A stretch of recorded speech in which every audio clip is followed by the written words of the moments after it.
Hello. Thank you for joining us. If you're watching, why would I never get? What would you really be watching? Now I'm apologising for introducing.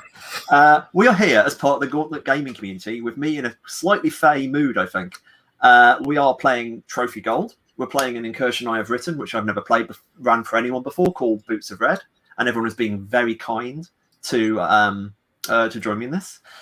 Trophy Gold is a game of horror and a group of doomed adventurers traveling into the midst of an incursion. In this case, it is inspired somewhat loosely by the Old Forest, and everyone is being hobbits or halflings or little folk, as we say in a very real and legally non-binding way. Right, I was about to say, I'm Kieran. I'm running the game. I usually go by he, him pronouns. And if we can go around the room clockwise, and say your name, your pronouns, and what's your relationship with Tolkien briefly, Would that make Dan first up and then me next? Yes, that would make Dan. Because we're just not sure who presents, Hello. Right. Hello, I'm Dan. My pronouns are he, him. My relationship with Tolkien. I am an avid fan of the movies. I don't have the patience to read the books, but my children are avid Tolkien fans as well. My older son has read the books. We made a pilgrimage to New Zealand a couple years ago and got to visit all kinds of cool Lords of the Rings sites. So we are big fans. We watch the movies every year, and I'm excited to be a hobbit for a couple of hours. That's fantastic. Will? Hi, I'm Will, pronouns he, him, and I'm a fan of the movies over the books. I like the books. I'm not a big fan of the songs and the in-depth backstory to every random person that they meet on everything, but I do like the books. I think I prefer The Hobbit most out of all of the actual books, but then inversely, I'd hated the Hobbit movies, so it's like Lord of the Rings movies, The Hobbit, the book.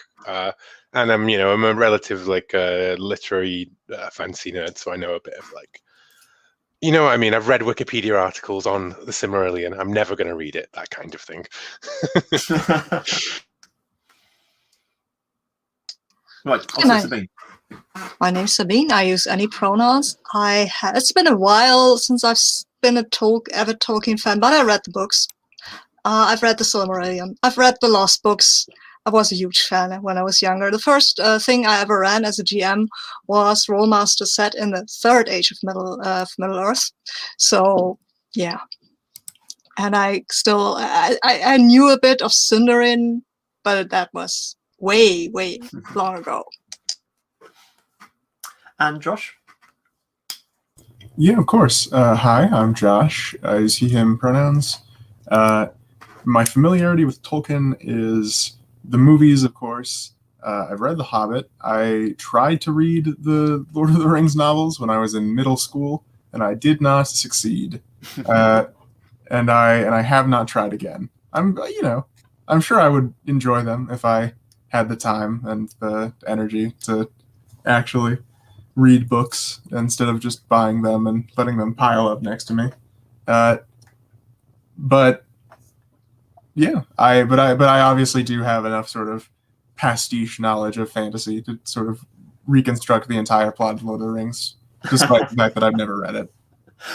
Now, this is absolutely the I want to hit stop and we'll just go for the entire plot of Lord of the Rings as Josh thinks, but that's a different energy, and we must not get distracted already. I haven't mentioned me. It was one of my formative ways into fantasy. It's and it's weird. I think it was actually the Spectrum Hobbit video game was my actual way in before we read any of the books. So I've sort of ended up flirting the diaspora of ideas around Tolkien a lot. I only read the Silmarillion a few years ago. When I was researching a project, and it was okay, I'm going to finally do it. And the thing is, I'm glad I came to it quite late because you get the joke, because the Silmarillion is a joke. It's basically meant to be the Bible, and it's basically a 300-page setup for the bit where he just describes Lord of the Rings in 2 paragraphs. As in, by implication, everything else is much bigger than Lord of the Rings, which is pretty funny. Anyway. Right, we're going to start. We're going to dive in and introduce the characters in situ in the way that happens. And the game we're playing is Boots of Red. Tom of the Woods is quite the jolly fellow. sky blue jacket and those fine boots of yellow. But they say on the day when you'll lie dead, you'll see old Tom in his boots of red. To the eastern borders of the land of the little folk or the elder woods. Some rare few say that there's only a little peril. Sure, Farmer Grub's dogs in the mushroom patches are fearsome, but there's some good scrumping there. But even those little folk grow quiet when talk turns of going deeper. The trees are angry and sneaky, their shadows long and chill. Everyone has tales of those who dared go into the woods. No one has tales about them coming back, at least with their sense intact. Adventurous little folks is a contradiction in terms, they say. Perhaps part of you agrees as the canopy closes around you like a fist. The road goes ever on, the song goes. You look down and realise there's no road here. Right. You are, like, you're walking through. Like, the way you sort of picture the Elder Woods is this big wall you have to basically almost get through. It's like incredibly intense, and then it's opening up as you move through it a little, because you know you've heard about what's in this area. It's the mushroom patches. This is where Farmer Grub is. Like, I want to sort of like, as you're emerging into this sort of the thickness of the woods, I want you to sort of describe what your character looks like. What's our first impression as the camera moves over them? Can we start with Josh, actually, please? Tell me about Philibert. Of course. So you see Philibert. Philibert is short, for a hobbit, short. He has a unruly look about him. He obviously doesn't care much about, also he's on a journey, so, you can't expect too much of him. But he doesn't seem like he even bothered to clean up before he set out on this journey. He is smoking a pipe as he walks. And he is walking like he keeps falling behind the group because he is walking a little bit slower than everyone else, a little bit more leisurely, and then he keeps having to sort of rush to catch back up with them. Awesome. Okay, the camera moves along the little party to Sabine's character. Tell us about who Ubald. Yes, well, Ubald Boffin is also not very tall, but Ubald Boffin is well built. He is very cleanly shaven. He clearly takes pride in his appearance. He's also a cook and wears what he thinks is a rather stylish cooking hat. He is, I think he's humming some sort of song that he might think is Elven. We pan forwards, this little group, to Will. How is Birkin? Birkwin, rather. Birkwin, Burke to my friends. And of course you're my friends. Everybody is a friend, or at least a customer. Birkwin Trufflefoot is I left the Shire long ago. I'm not one of these backwards provincial types. I've been across all of Middle-earth. I say so myself. All of Middle-earth, of course, being about as far as the west side of Rohan and back. But, to the hobbits. That's all of Middle-earth. And he is a bit portly, very brusque-looking, well-kept, and I think that he is nattering along the tales of his journeys to Filbert, who is, absent-mindedly poking on his pipe, not taking any of this in whatsoever. You're muted. And Everard, Dan, where are you? Sure. Everard, I am a very also well put together hobbit. I carry lots of equipment with me, but in really nicely appointed pouches and packages. I've got a knowing smile on my face. I am too clever by half, so I pretty much always think I'm the smartest person in the room. And I'm always sort of talking to myself as if I'm sort of making observations about the world around me. Yeah, that's interesting. As I say, actually, two things. Worth knowing. Do you mind if we, as a note, do you mind if we tweak it slightly away from just straight Middle Earth? Just as we definitely have Bree, but like have a kind of like just as a kind of just to give us a little bit of distance, because I've been doing such horrible things to Lord of the Rings in this. I just feel kind of dirty. So, Fair enough. let's. He's been to the Horse Kingdom. The land of the horse. I've been when men walk on 6 legs. That's great. Half beast, half man. So they are. Yeah. Okay, this is the moment we catch, because like Berquin, you of course you are. Especially you're the one who knows it, because basically the one thing everyone knows about getting through the Elder Woods is there's the brew, the brew being a long river that's through it, and you've got to get past the brew to go through the woods. The problem is this is all over the mushroom patches. Like, how did you find your way to the brew? What as a fisher person, like what's the sort of details you noticed? Are you talking to me? Oh, sorry, I meant to say Everand. So Dan, yes. Everard. Yes. So the details I noticed about the river. This is a fast-moving river. It takes a real expert fisher to catch fish here. I am course known in the Shire and the lands beyond as the person who's caught the largest fish here. In order to traverse this river, you definitely need a guide to help you get across in the patches where it's not so rough. Is that the kind of thing you were looking for, Kieran? Yeah. I was just like finding the route here. This is definitely the thing is, okay, that's definitely a problem you're going to face when you get there now. But still, you've got no choice but there. But these are the mushroom patches. Is the best thing. So like these are the gap between you and the river, which you now roughly know where it is this spread of mushrooms stretching out. Right. These enormous tumorous mushrooms. That's like kind of, I don't think imagine toadstools. Like when you look at these mushrooms, it's kind of like, you've seen them when they brought into town. They're chopped up. They're served. They're serving a fairly decent soup in the inn. But seeing them in the natural state, it's like people like horrible like fleshy warpness to them. Right. And they're then all kind of colours like bruises scattered across the floor. Right. And the second problem, you kind of know that crossing is bad enough. There might be who knows which ones of these are dangerous, because farmer grub absolutely could have left traps. But at the same time, that's not the thing you're worried about. But say Philibert, Josh, tell us about why you're particularly scared of the dogs of. Yeah, well, Philibert is a sort of a roustabout around town, and I think that if you are the kind of person who wanders around the Shire, smoking your pipe, making conversation, you are not a fan of guard dogs generally, right? That's just sort of it's sort of like a mailman, right?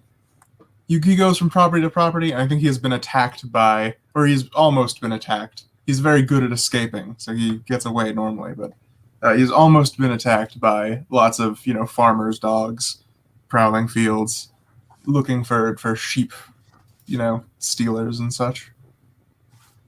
Awesome. Right. So as dog expert though, you've run away from a lot of dogs. I kind of like, I imagine the group are going to look to you at this moment. So how are we going to get across this mushroom field without dogs being eating us alive? Any suggestions, Philibert? That is a good question. We're close to town. We're in good spirits. We have not, we do not yet know the horrors that await us. So I think that Philibert is going to take a piece of, like jerky, some dried meat out of his rations, and just chuck it as hard as his little hobbit arms can throw to the other side of the mushroom patch. That's a good idea. I guess as Philibert gets it out, I think this is probably a good time to bring Hubald in, who is the cook. Like, as Philibert gets out the beef, as in this will get rid of the dogs. Like, has Hubald got any sort of particular feeling about this plan? Yes, that seems a good plan. to distract the dogs with food. That usually works. I have a good relationship with dogs. I feed them often. Not these ones, of course, but usually I feed them the remains of stuff and the leftovers and the offal and stuff like that. So yeah, that I would spare the jerky maybe, and see if we cannot find something that is more. Well, there's less travel worthy. I have this sausage that needs to be eaten before 11 anyway, so we can use that one. That's awesome. No, I think a sausage trap is particularly good. So I think, like, this is probably good. This sounds like a risk roll, doesn't it? Oh yes, like, totally. Yeah, I think it is. Time to get a mechanic in the game. Okay, basically the way risk rolls work is, if everyone got the dice roller, you can have one dice if you're any good at it. So any skills you can vaguely put into this, you might be able to go. In the case of like Sabine, are there any skills you think are relevant? Food, maybe? That sounds absolutely relevant. Like, this is me formally doing the rules explanation. Yeah. Right. There is the second one. You can have a second one if we have a devil's bargain. Oh, nice. Yes, please, devil's bargain. Now, this is what, like, we can talk as a group. So has anyone got any ideas of how this plan, something that could go wrong with this? Sorry, I've got this slightly wrong now. So devil's bargain is you can have this and something is definitely going wrong. And the next step after this I'm going to ask is what things can broadly go wrong? And we're going to work that as well. Mm-hmm. I'm going to stop just saying some things that could just go wrong, which definitely may not happen is, well, number one, the dogs literally just come, think you've got more sausages and come for you. That's a very obvious one. Like, there's going to be a lot of dogs heading your way. Has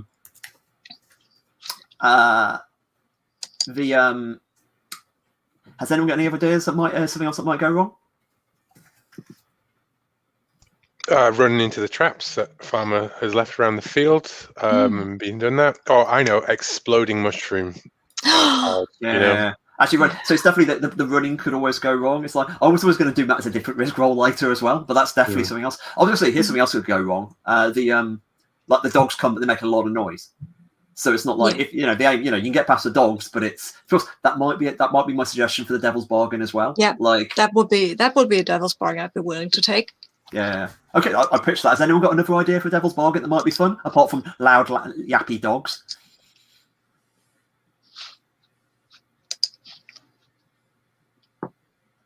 That's fantastic. In which case, and then they also have a choice of adding the black dice, which is the dark dice, which is basically if you're risking your life and limb, you can add that. You can also add it later, or add it multiple dark dice later if you don't like your dice rolls. That's part of the system, as you get to re-roll it a bit. Yeah, I'll just roll the 2 that I have, and if I don't like the outcome, I will re-roll it with the dark die. Excellent. Okay, and fingers crossed. 2 light dice. I've rolled 2 6s. This goes amazingly well. This is going to be the first trophy game. Everyone just comes out happy and covered in gold. It's like, hooray, everything's safe. As I say, Dan, for the sake of the rules, it's the highest dice you roll. The highest dice is 1 to 3. It's a straight failure. Things are bad. 4, 5, like a mixed success of some kind. And 6 is, well done, you've just done it. And since Sabine rolled a 6, Ubal gets to narrate how the dogs come yapping, rushing over. Yeah, so Ubald takes his sausages, 3 of them, and throws them. One in this direction, one in this direction, and the other one in the other direction. But he's not a great thrower, so they land pretty near to each other, and the dogs come running, and they make a bit of noise, and then they scent the sausages, right? And that's when they want the sausages far more than they want these little hobbits who might actually hit them with a stick or something. No, but sausages. But there are other dogs, so they start fighting, and that makes a lot of noise. And one of them runs into an exploding mushroom, and that makes even more noise. But by the time they're finished with the sausages and the mushroom, we are at the edge of the river. That's great. Like, I've got to say, let's go to actually Will, since you're the merchant. Like, since you're legging it as fast as a halfling can, which is, let's be honest, I don't think this is the world's fastest runaway sequence. This is not exactly Mirror's Edge we're talking here. We're talking like thunderous hobbit legs through the mushroom fields of stuff exploding. You'll soon in the town of Camembert, before you know it, you swear these woods can't be too dangerous. You're at the edge of the woods, and of course the landmark. You sort of hear. There's one thing you're worried about. Why are you worried about Farmer Grubb? What bad dealing have you had with him as a merchant in the past? Well, I sold Farmer Grub that elven fungal remedy. It clears off any fungal growths that aren't where they're supposed to be. And Farmer Grub, he knows it was a fair deal, fairly done. And that those lumps that have started growing beneath his jerkin, no business of mine. Whether or not he thinks it's up to him, it's my fault or not. That's not my business. I bought that onion in good faith. It's like buyers beware, etc. Yeah, exactly. Yeah. Right. There's memories like lingering. So we haven't actually established sort of what's happening, as in we're traveling through the old forest. That's abstractly, or the Elder Woods quotation marks. That's the kind of vibe, and you stumble up to the edge of the brew. And the brew is absolutely this churning mess of a river, as everyone said. And it's kind of like there's got to be some way through. Like there must be a more narrow part. And like if you were a big folk, this would be no problem at all. But there's it stretches back and forward. And on the far side, the trees are thick and thick and dangerous, and loom over the rivers. It looks like a wall of some enormous fortress, like a cathedral. And inside, this like distant bird song echoes out towards you. I was about to say, who's probably the fisher? I was about to say Dan. It might be going back to, I reckon. As in, since Dan's the fisher, like what's the immediate sort of suggestion you give to the group of which way now? I will note one thing though, as in the fact that the dogs made so much noise. You can sort of look back and see emerging from his tree house. That's a weird thing about Father Grub. He lives in a tree house. And he emerges through the door, carrying a large shotgun and looking around. I encourage my companions to follow me, and that I know a set of stepping stones that will get us across the river, but they have to be extremely mindful of where they put their foot and to copy me exactly as I walk through the river. Marvelous. That's kind of this is like I was about to say. It's almost like I want to sort of ask a bit about like how did you learn this path? Like, is this like just your river lore now? Was it somebody told you this way? Because that kind of intrigues me. Is that? Yeah, completely. It was passed down to me by my aunt, who was my kind of the person that I apprenticed to. I didn't really want to be a fisher, but she took me under her wing, and she knew all the lore in the area. I don't remember about most of it, but this part I do remember. I like using it because I have dreams of going beyond the Shire or our town, and so I have frequently used these stepping stones. That's great. Is it like it's definitely like this fiction? This outer bit of the forest, like you're the most widely travelled, so you're kind of like other people might be a bit nervous, but so no, you're not. I keep on confusing you and the fisher. I'm not quite sure why. I'm the fisher. Yeah. And Burke is the merchant. Yes. I'm sorry. Like, that's quite all right. Yeah. I'm about to say, but it's worth noting. So what's the name of it? Has your aunt got a name? Is it Draper or is that somebody else? Say that again. I'm sorry. Is your aunt got a name? Oh yeah, she is. Let's call her Amelia Fishgood. Amelia Fishgood, a useful woman. You travel in her steps here. Fantastic. Yes. Right, this sounds like another risk roll in this way as the river churns about. But as a group sort of taste, it's like I always like in Trophy. I'm never quite sure whether like everyone should make a risk roll for something like this when they do it. Or is that, Well, maybe the risk is mine. I don't know how Trophy works, but maybe the risk is mine in guiding them appropriately across the river. I was about to say, this sounds actually more because doing full rolls is always tedious for me. Who would do that? Great. Okay, Dan. Like Everand, like... I know, yes. Everand, have you got any skills which you think are relevant? so many skills. I believe enduring and swimming. Yeah. I mean, even traps if you squint, I think. You know. Like... Yes. And certainly wit.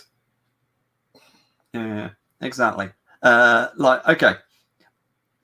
I've just realised why I'm keeping getting... Since the characters are in a different order on the character keeper, that's the reason why I'm getting confused. Like a fool. You want to move us around? Oh, I'll do that in the break. We'll right. have a break at 8. This is fantastic. You're great. You're right at the edge. What could possibly go wrong? Let's find out. Okay, what could possibly go wrong? Well, you're just wrong. You know, that strikes. You know, this rock has moved. It's not like, you know, rivers moved around a lot. I am too clever by half. So yeah. Can I make a suggestion? Yeah. Please. I'm very into other ideas. There's a pike. Pikes are good. A fearful creature for the anyone else. Anyone interesting? Anything else going wrong? I wonder if Grubb's shotgun has better range than we anticipated. Yeah, that's good. I was just say, if not, I've got a devil's bargain, which is he's gonna by the time you're over, he's gonna get here at the river, so he'll be able to like shout at you and be aware of who you are. Like probably out of range of the shotgun, but like, you know, if things go wrong, he may just get it. But the devil's bargain is he will be here before you're over the side of the other river. I'll take it. Yeah. Cool. This sounds fun. So 1 dice for your skill, 1 dice for the devil's bargain. Do you want to have the? Are you risking life and limb here? I'm gonna say I'm overconfident, so no. Sweet. I feel fine with. So that's 2 light dice. Is that 2 light dice. Listen, you can always add a dark dice later as well. Like we'll see this as the mechanic comes into play. Okay, I'm gonna roll 2 light dice. Cool. Good luck. I rolled a 2 and a 6. Fantastic. I would like what I do love this. Is like this incredibly elegant sort of situation. The path is perfect. The rocks are exactly his own. Please tell me exactly how you cross. Well, and the group too. As in the pathway. And I start to call out sort of this song that my aunt taught me that sort of reminds me of the steps through it, and it's sort of like. It's like directional, left, right, and then it's sort of like I talk about different eddies and currents in it. And as I kind of sing these out, the group sort of recognizes the pattern.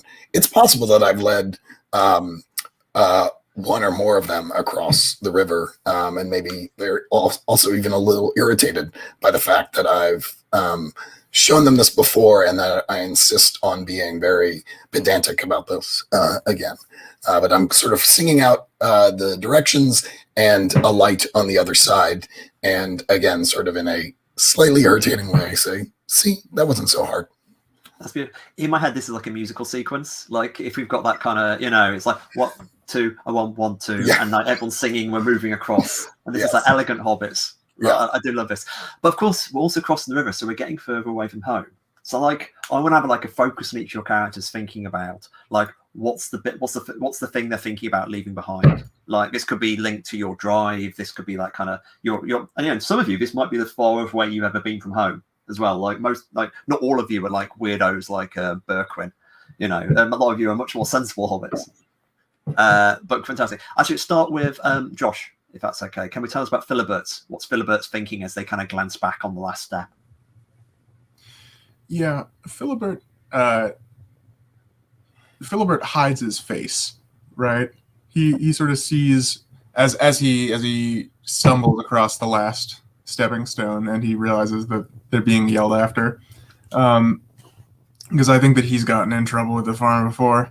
I think that, you know, there's some wonderful views, some wonderful places to sit and smoke a pipe and have a picnic.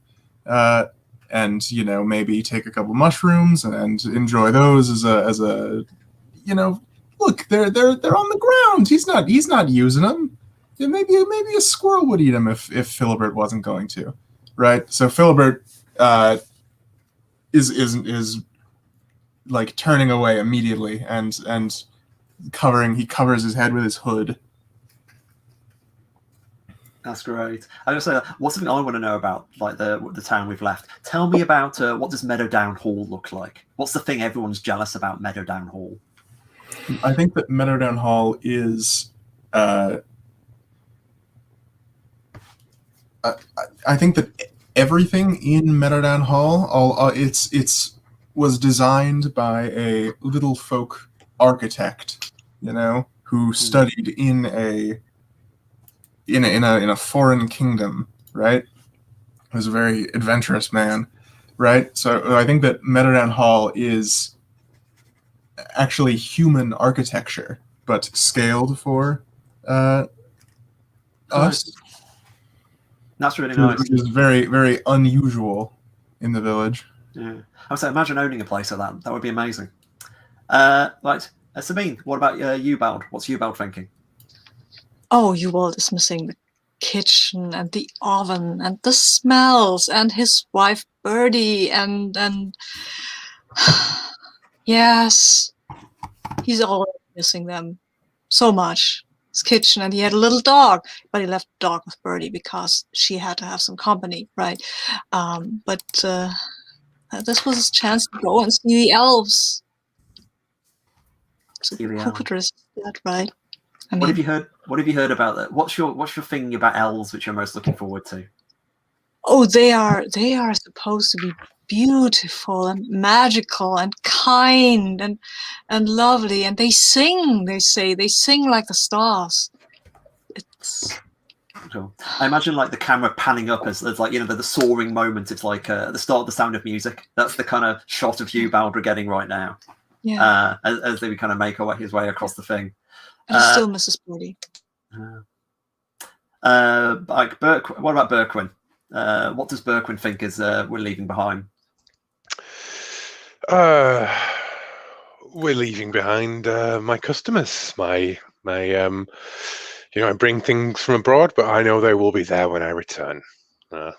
Once I've made this journey through the dark forest, I will have things to sell to the people of the Shire, and new stories to tell. And people always pay for a bit of the nice pipeweed. I do like the idea of this journey being essentially just trying to cut like 2 days travel off your thing. Just I am the Christopher Columbus of the Shire. Well, in trophy, that's probably a good comparison. And finally, everyone, that moment as you're on the far bank, you've made it. You've done this amazing step of the way. What are you thinking back at home? I feel like that was my last trick. Like, getting people across the river is really the only thing I know how to do besides trapping. I feel like I'm going to miss being the smartest person in the room, or thinking that I am, and that where we are going, that sort of confidence is not really going to help me at all. So I miss kind of the being to use a fishing metaphor, a big fish in a small pond is what I'm missing. I also feel like maybe I kind of peek into one of my pouches where I've got this family heirloom that I need to deliver, and kind of do a big sigh, like, okay, this is why I'm doing this. So, ask you something about the heirloom just now. Yeah. Does everyone else know that you have it, whatever this heirloom is? I'm gonna say no. Like, maybe I've made up some other excuse to go on this journey. Maybe it's like a business reason, like I'm looking for other sources of income or other place to sell fish, that kind of thing.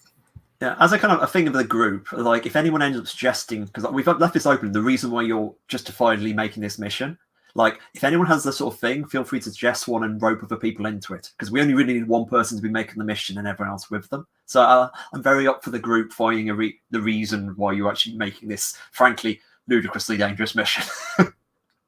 That's fantastic. You're there, and you're far side in like this moment, and coming up to the far banks, sweating and panting, and like angry is the best way of putting it. Mainly, is he angry that you were trespassing, or is he angry that you've made him run? Is Farmer Grub. Like, then he looks over, peers on the far bank, and says, "Oh, Masters Mugwort, Boffin, Trufflefoot, and Fishgood. I might have known." And what you didn't want to come in and visit me. He's bobbing the shotgun as he said. What have you got to say? Well, Mr. Grubb, how's that unguent working out for you? I have something more in my pocket here. I was like, well, come over. I'll be very interested in having more of the unguent. He clicks the flintlock on the shotgun. This technological level is very varied, you may have noticed in this setting. Yes. Well, that's one of those flintlocks I see there. If you remember, I sold that to you as well. A bargain, right? It's sinew fair, fair and proper. Yes, but it's like he just checks the range and says, "What are you foolish little folk doing? You do know that's the Elder Woods, right?" Of course, it's the Elder Woods. They're going to be the next great trade route. It's going to connect the lands of the Shire to the lands of man. He sighs deeply. Like, trust me, it is better to be it's better to eat mushrooms for food than to be food for mushrooms. Like, I sold you the unguent, Brunko. He sighs. My dogs are going to be. Which of you fed the dogs? Looks at Boffin suspiciously. They looked hungry. They won't be eating, and they won't be chasing people like you around. Are you really going to go and travel further? Yes, I mean, I've heard there are elves in this forest. And with knowing your luck, you'll probably meet them. He sighs, putting down the shotgun, taking out a pipe and lighting it as well. If you're traveling, and you may think better of it, I could help you. In what way? I know certain things of certain protectors of the woods who might be interested in helping little folk. Yes, tell us, please. We would be very obliged. Well, on the plus side, you fed my dogs. On the negative side, you trespassed, and that fungus that blew up back there was going to be a prize one for the summer fair. So I'm not too pleased. I might take a little convincing. Specifically, I'm going to call. Actually, I would say Philibert. Since you've been hanging back a bit, have you got any ideas to sort of a way to get this secret out of him? Like, he's already untrustworthy of the merchant, so you're probably the one he. Actually, he's also untrustworthy of me. Is the problem? Yeah. Actually, I'm going to ask you a question. Why do you think, despite the fact that Dogs has come for you a few times, despite the fact you've sort of scrumped from him, why does he have a soft spot for you? I think that Philibert, I think that he respects enjoying a nice hillside, right? He also has a soft spot for his farm. I think he respects that I keep coming back, even though I keep getting chased out. As much as he would not like to admit it to my face. I would say I also get the image of the fact that both are the only people smoking, so that's the kind of connection here. Like both of you literally have the impossible to resist point mode. Have you got an idea how to trick it? Have you got any idea how you would leverage this into him telling you what he wants, what he might know?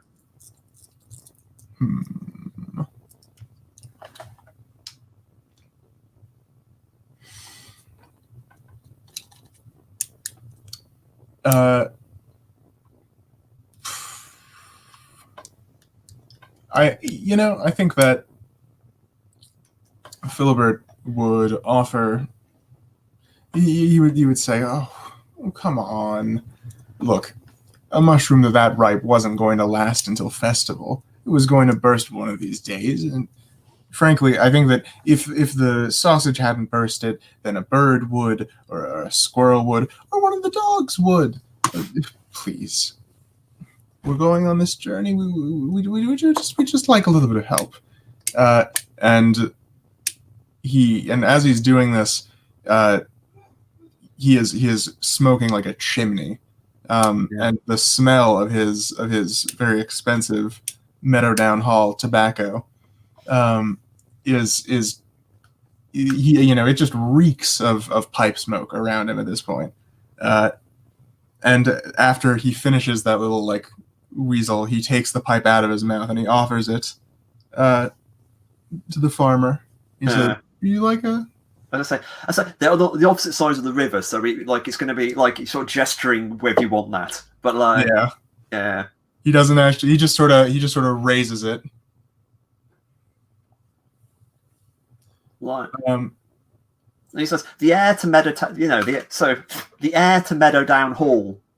He says, and there's a sort of laugh there, as in like everyone knows, that you should have had it by now, and you haven't. Offer me some of the Meadowdown Green. Is this? You think You think my little secret's going to be bought out for that? Oh, don't. Come on. Look, you know as well as I do that I can't actually offer to pay you anything. But when we get back from this adventure, you don't want us to leave into these woods and encounter some foreign dangers and be waylaid and injured and know on your conscience that you could have told us about the Guardian. I don't know how I would sleep, farmer. Well, I've seen it. Trust me, in my time, I've seen enough people traipse in there to die. But I'll give you this: like what I have to tell you, I'd have more safe for getting back alive. Now, if you would offer me like, he sort of thinks like, if you ever do become the lord of the hall, and I was to be prime fungal supplier, that might be something to offer me. Have you heard about the futures market? We could trade in fungal futures. Mr. Tell me more. Well, through this very simple yet deceivingly complex financial arrangement, you could view your health. Yeah. I literally fade to black it. Let's veil financial discussions. But I do like the cut there. This sounds fantastic. I love this. This trying to lead into fungal futures area. This sounds like a risk roll. Weirdly, it's not high risk. Bribery. Sorry, this sounds like bribery. Yeah. So what could possibly go wrong here? He lies to us. That's pretty good. I would say, like, you give up more than you wanted to. Like, there's only like you do this fungal futures thing, and the actual he tweaks the deal to be better for him, and it's so like. Yeah, I mean, I can think of what the worst one would be because I'm technically bargaining on Philibert's. As I say, you sort of moved over to like your bribery roll, but Philibert completely could use deception here. If which one of you wants to do the risk roll here? Yeah. Do you want to lie about it, or do you want? Or would you describe this as an escape? I think that's fine. I think it's probably fine. What are you giving up? What do you reckon if this deal's going to go bad for Philibert? What would actually go wrong for you? Well, if he comes back to town and he is promised, I bet that while he is away from town, the farmer is going to be talking all around, in every bar to every farmer he sees that, well, he's going to be the prime mushroom supplier for Meadowdown Hall, right? I think what goes wrong is that he remembers he has a shotgun and he doesn't like us very much anyway. That's a pretty strong one. All these are kind of good things. Like, okay, let's do that. Like, there's shotgun. There's the danger of like just accidentally giving up all your fortune. Like, I reckon actually, if you want a devil's bargain, is that shotgun's going to go off one way or the other at the end. Or maybe he will trade a secret for a secret. That could also be a devil's bargain. Well, that's good. Actually, there's a devil's bargain. As in, Philibert has got to say why he thinks he's going to get. Basically, Philibert wants to get Meadowdown Hall. Philibert has to confess why he thinks this is going to allow him to get Meadowdown Hall back. And that's a pretty good. Is everyone like that? All right, sorry. As in, Philibert, are you interested in that, rather? I would be happy to do that. Great. Right, 2 dice, and various things can go wrong. All right.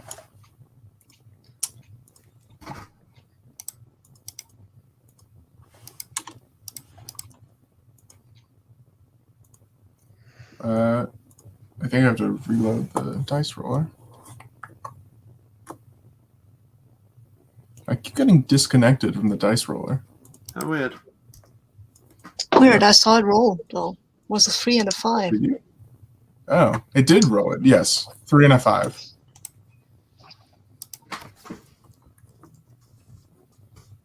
I refreshed it. 3 and a 5. In which case, it's a mixed success. Always take a dark die and re-roll it and hope for a 6. Right, this is probably a good time to explain dark die. If you roll a dark die, basically, it's fantastic. It still counts. Like, you add you roll what normal, you get a 6. If the dark die is the highest dice, your rune score increases by 1 if that dark dice is higher than your current rune score. So, for example, if you had a rune dice now, a dark dice now, you re-roll all the dice, and if the dark dice was the highest number, and higher than your rune score of presently 1 or 2 for most of you, your rune would increase by 1. So it'd be slightly closer to everything imploding. I'm happy with a mixed success. Okay, that sounds good. I was about to say, the deal's sort of made. Which I like. Yeah. So the deal is made. I think that. Yeah. So does he ask? Does he shout back like, why are you so set on leaving anyway? Or does Phil just have to spill his heart? It's that kind of like, so why are you set on leaving anyway? So tell us why you think you can get Meadow Down Hall, basically, or whatever you wish to say. Yeah, and Philbert sort of looks around and he says, "Well, look around you.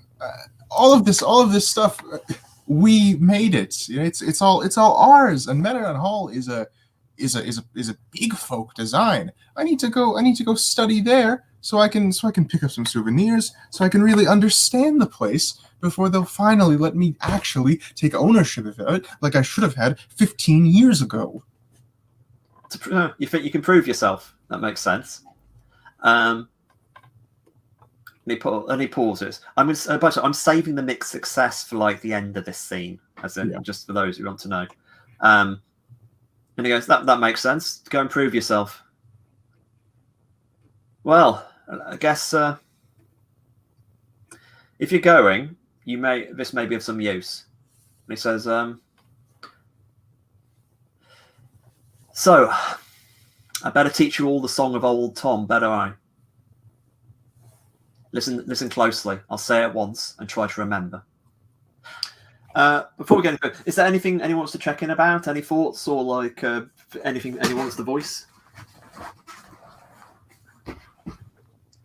So I guess we're kind of entering the forest now, right? Really, like we've been on the edges of Farmer Grubb's land. We've crossed the Brew, and now we're in the sort of the outskirts of it. Yeah, I mean the image of like sort of there's like a thick edge of forest before his thing, and then there's his area in the middle of the forest, and then there's the Brew, and then there's the Elder Woods proper. I think is probably the way I'm putting it. As it's this might be lulling into a false sense of security with all the fungus and mostly helpful Farmer Grubb rather. Oh, old friend Farmer Grubb. We had our disagreements, but we put that behind us. In fact, he's going to be a business partner in Fungal Futures at Goodwin. It's like I may have Fungal Futures. I don't think you've got any future, Berkran. Farmer Grubb is smoking, and he tells you like, old Tom. Old Tom is he looks out for little folk travelling through here. Like, not through, back. He'll help you out if things get bad. Like, and I'll just teach you the song. Listen carefully. Which point will probably fade away because the song's going to come back. Anyone who wants to, they can add the song, which is now in the sheet, can be selected. The Song of Old Tom. The Song of Old Tom is a very powerful song. It summons Old Tom himself. One thing about this song, which is different from every other song in the game, it automatically increases your rune by 1 if you sing it. Which is in addition to the 1 rune that you get for knowing it? No, actually instead of. Okay, so you know it for free, but if you sing it, you automatically increase it. And so every time you sang it, you could potentially just go up by just singing the Ballad of Old Tom. Yes, exactly that. Perfect. Nice. I will learn it. Excellent. I was about to say, yes, everyone has the option of not learning it, actually, as well, if you don't want to select it from the sheet. But it feels as though if we learn it, we can always just not sing it. You say that now. Oh, yes. He might be an elf. You know, I think Possible. Philibert is an idle good for nothing, and he is not listening carefully. I do like the idea. The pipe weed's got to you too much. Yeah, he's just been smoking very heavily, so Yeah. he's a little bit in a daze, and he doesn't actually catch the lyrics totally. Yeah, I was like, Philibert, this is about like, imagine this is like Josh's understanding of Lord of the Rings. It's kind of mixed up his understanding of the Tom. But like, what are you thinking about when everyone else is listening to the song of Old Tom? Yeah, well, I think he gets most of it. You know, he gets the gist. He understands. Oh, there's Tom. He's in the woods. He's a nice guy. If we sing the song for Tom, he'll come to help.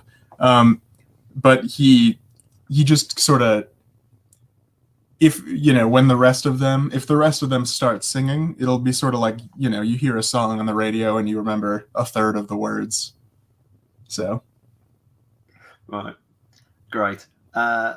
Grub stops and he says, and he pretends, as long as his boots are yellow, you're fine. That's what I hear. And I pray you don't have to sing the song. I pray you get through. I pray we meet again. I'm not too sure. But, like, you did trespass on my land, though. And now, and since this song's been going on, this is where the mixed success comes in. The dogs have slunk up, having ate all the meat. And it's like, and he goes, get 'em, boys. Gestures, and the dogs are now running across the water, not across the water, lapping through the water, these big, enormous hounds with big, messy mouths and yapping loudly, rushing towards you. What are you doing? As I say, sorry, I should specifically ask. Actually, Ubold, considering you're the ones who actually had... Ubold, you had the sausages. You still have some sausages, therefore I think you're the main target. I also have poison as a skill. I might have one of sausage that is not for eating. Actually, that was meant to get off wolves because they were bears, and I might throw that at the dogs. That's fantastic. That's a great way to cover a retreat. Like, I love this, and it's this is good. I'm sure the dog will be fine. I'll just be sick for a day. It's fine. I definitely have like a leave the dogs alone aspect to this game now. Fantastic. Okay, what could possibly go wrong with this situation? They could ignore the sausage. Maybe they smell the poison. Yeah, they smell the poison. They don't eat the sausage. They just go for you. Like one of the dogs eats the sausage, and the other ones keep on going on for the owner. Yeah. I guess. Philibert gets the munchies and grabs it out of the air. Yeah. The poison acts like the rage venom, and spurs the dog on to rabid strength. Yeah, some like frenzied, angry dog. Ooh, nice. Yeah. Okay, that's great. Anyone got any devil's bargains?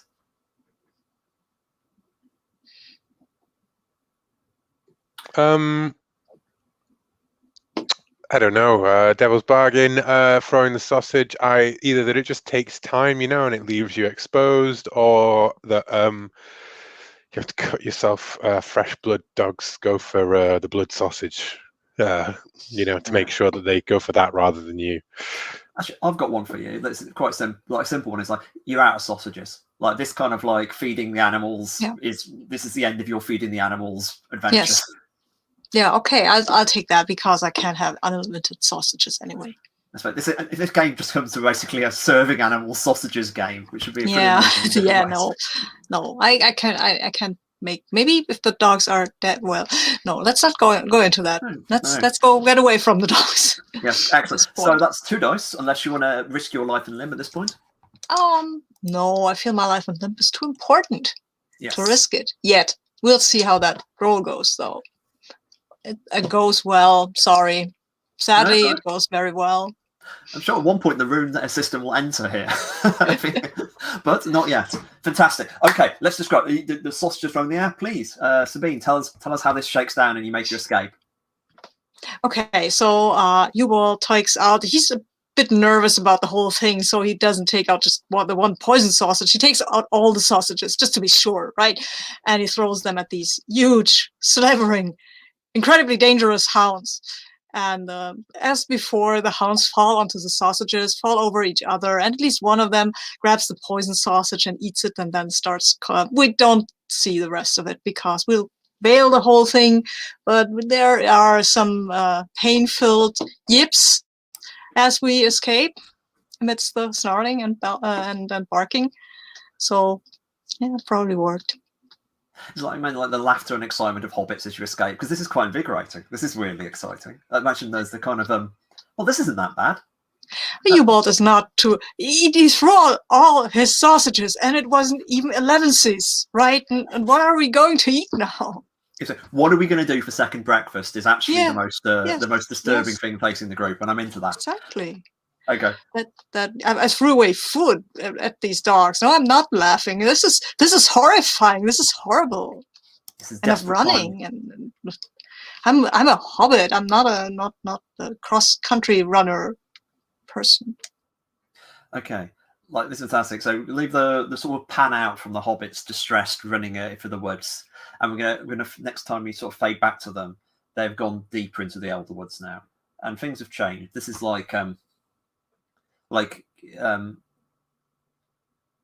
not really a path. It's just kind of a way you're going, and it's and the whole place has got this kind of weird both stillness and noise. It's the sort of noise that kind of catches you, and as you're heading in, there's this incredibly beautiful moment where this blackbird's voice trills out, and it's an incredible lightning sound, and another blackbird lands in front of you and just hops excitedly towards it with like joy in its mind, and then a wolf jumps from the actual bushes, grabbing the blackbird, eating it in 2 gulps.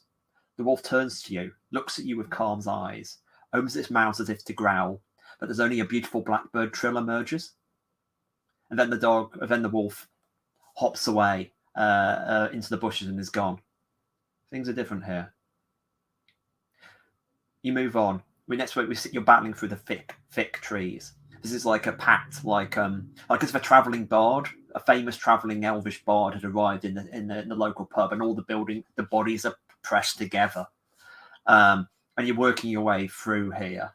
Like, as I say, which of you would be taking the lead? I reckon, was it Birkin? Birkin would probably try to press in the lead. How do you try to get on through the thickness of these forests?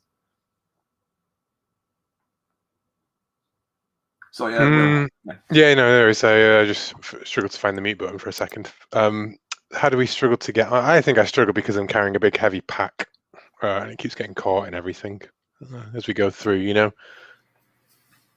That's right. The let's say, who's got the best hearing? I reckon this is Everand. Everand, you're the first person to hear rivers. You hear a river noise ahead of you. What do you know about the second river that goes through this area? I've been using my fishing knife, the knife that I use to kind of clean fish, to kind of help Berkwin kind of cut through the brush. And as soon as I hear the trickle of this river, I kind of tell everyone to stop moving, stop making sound. And I listen very carefully, and I recognize the trickle of it. I recognize the sound of the water. And I'm thinking back to what my Aunt Amelia told me about this particular river at this stage of the forest. And I can't remember if she said that this river is teeming with fish, but that some of them are enchanted, or that this is the river that has no fish in it whatsoever. It's hard for me to remember back that far. Question. Amelia, she was too clever by half as well, she feels. Oh yeah, that's why she took such a shine to me. I'm her favorite nephew, obviously. So, speaking broadly, what is the heirloom hers, or? Oh, that's a good question. No, it's been passed down. She always asked me about it, but it was passed down to me by my parents. And one of the things that they told me is never to let Amelia have this heirloom, that she wouldn't, as much as I cared for her, I needed to keep it from her. That's great. I mean, this is why, like, yeah, you had definitely approaching this river, Berquin. Do you, Everand, do you share the stories about the river? Oh yeah. I'm like, Hubald, I know you're worried about not having any food, but I think this might be the place where I can catch us some fish, and we can do 11sies without a problem. Fish, I love it. Yes, let's go and get some tasty fish. The problem is I still have some potatoes. I only don't have sausages. The problem is this might be the river without fish in it, so I could go either way. I just don't know. Oh, I think I definitely saw something moving in that river not too long ago. It's like, there's lots of things in a river. There's a thing, is like the fact you've heard about the fish is this moment of excitement, I imagine. Okay, I'm presuming here because you're thinking it might be elves. It sounds like someone's singing or playing a harp or something. I hear. Listen, there's a sound. This is a heart. This might be an elf, and I'm running towards it, of course. Excellent. Ubald's running. Is anyone going to be following Ubald? Everyone always says that it's elves. It's always just some fool up a tree with a lyre. You're about to, yeah. Funny you mention this. Ubald, you rush out, and I imagine there's a crushing moment of disappointment preempting. Like, the river is there, it's some kind of ford, and it's what appears to be is just trees. Big, heavy trees, willow trees, with like some of them, like you wouldn't have seen a sea anemone, not sea anemone, a Portuguese man of war, a jellyfish. But you know, that kind of long draping of willows into the woods, and you realise it's drawn it's drawn tight by the willows must be caught around the bottom, and the movement of the stones through the water is hitting the individual willow strands, and it's like a harp. Each one of these willows is like a harp, and it's incredibly beautiful and soothing. In fact, you feel quite at peace. This is also the ford that you might have been lucky, as in somehow these incredibly thick woods have somehow guided you to this particular ford, which is quite good luck if you think about it that way. And these trees are growing out the ford, and they're like doing this beautiful, soothing harp music. And pollen hangs in the air like little tiny motes of stardust. You've got a moment by yourself here. All's very quiet and beautiful. I'm so happy. That is beautiful. Like, you're feeling a bit sleepy. I want to sit down. I mean, it's time for something to eat anyway, and since I'm a hobbit and since I'm a cook, I will have something in my pocket that is not a sausage, obviously, but some kind of sweetmeat, some kind of cookie, biscuit. Yes, sorry. This is absolute hobbit energy. Of course, you've got a biscuit. I mean, please, we're not monsters, are we? Yes. So I'll nibble on my biscuit and sit down and nod along sleepily to the music of the harp trees.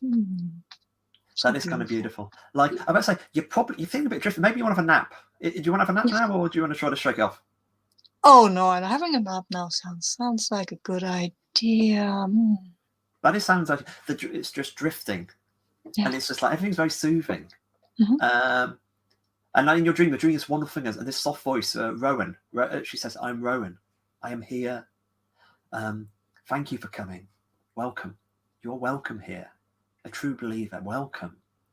And you sort of pan back from the smile on your face, and then we pan back further, and the rest of the group has just arrived, finding Ubald, who is lying on a rock asleep, when these tendrils have reached out from I've called the trees hers, isn't it? Like the tree to attach to Ubald's body, looping and sort of digging in with tiny little hooks at the end, and they're starting to slowly pull a delightfully dreaming Ubald towards them.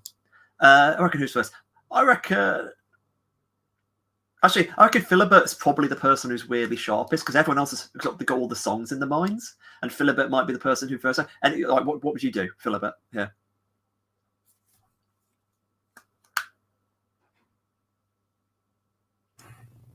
That is an excellent question.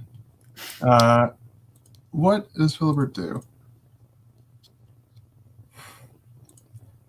I'm sorry. I've been a little bit distracted. I got an email. I got an email during the break that has been sort of on my mind. Oh, I'm sorry. Could you just repeat the question? I was about to say, yeah, the situation was I can move on to someone else. So I was just basically all three of you had arrived, so I just had to pick someone to do it first.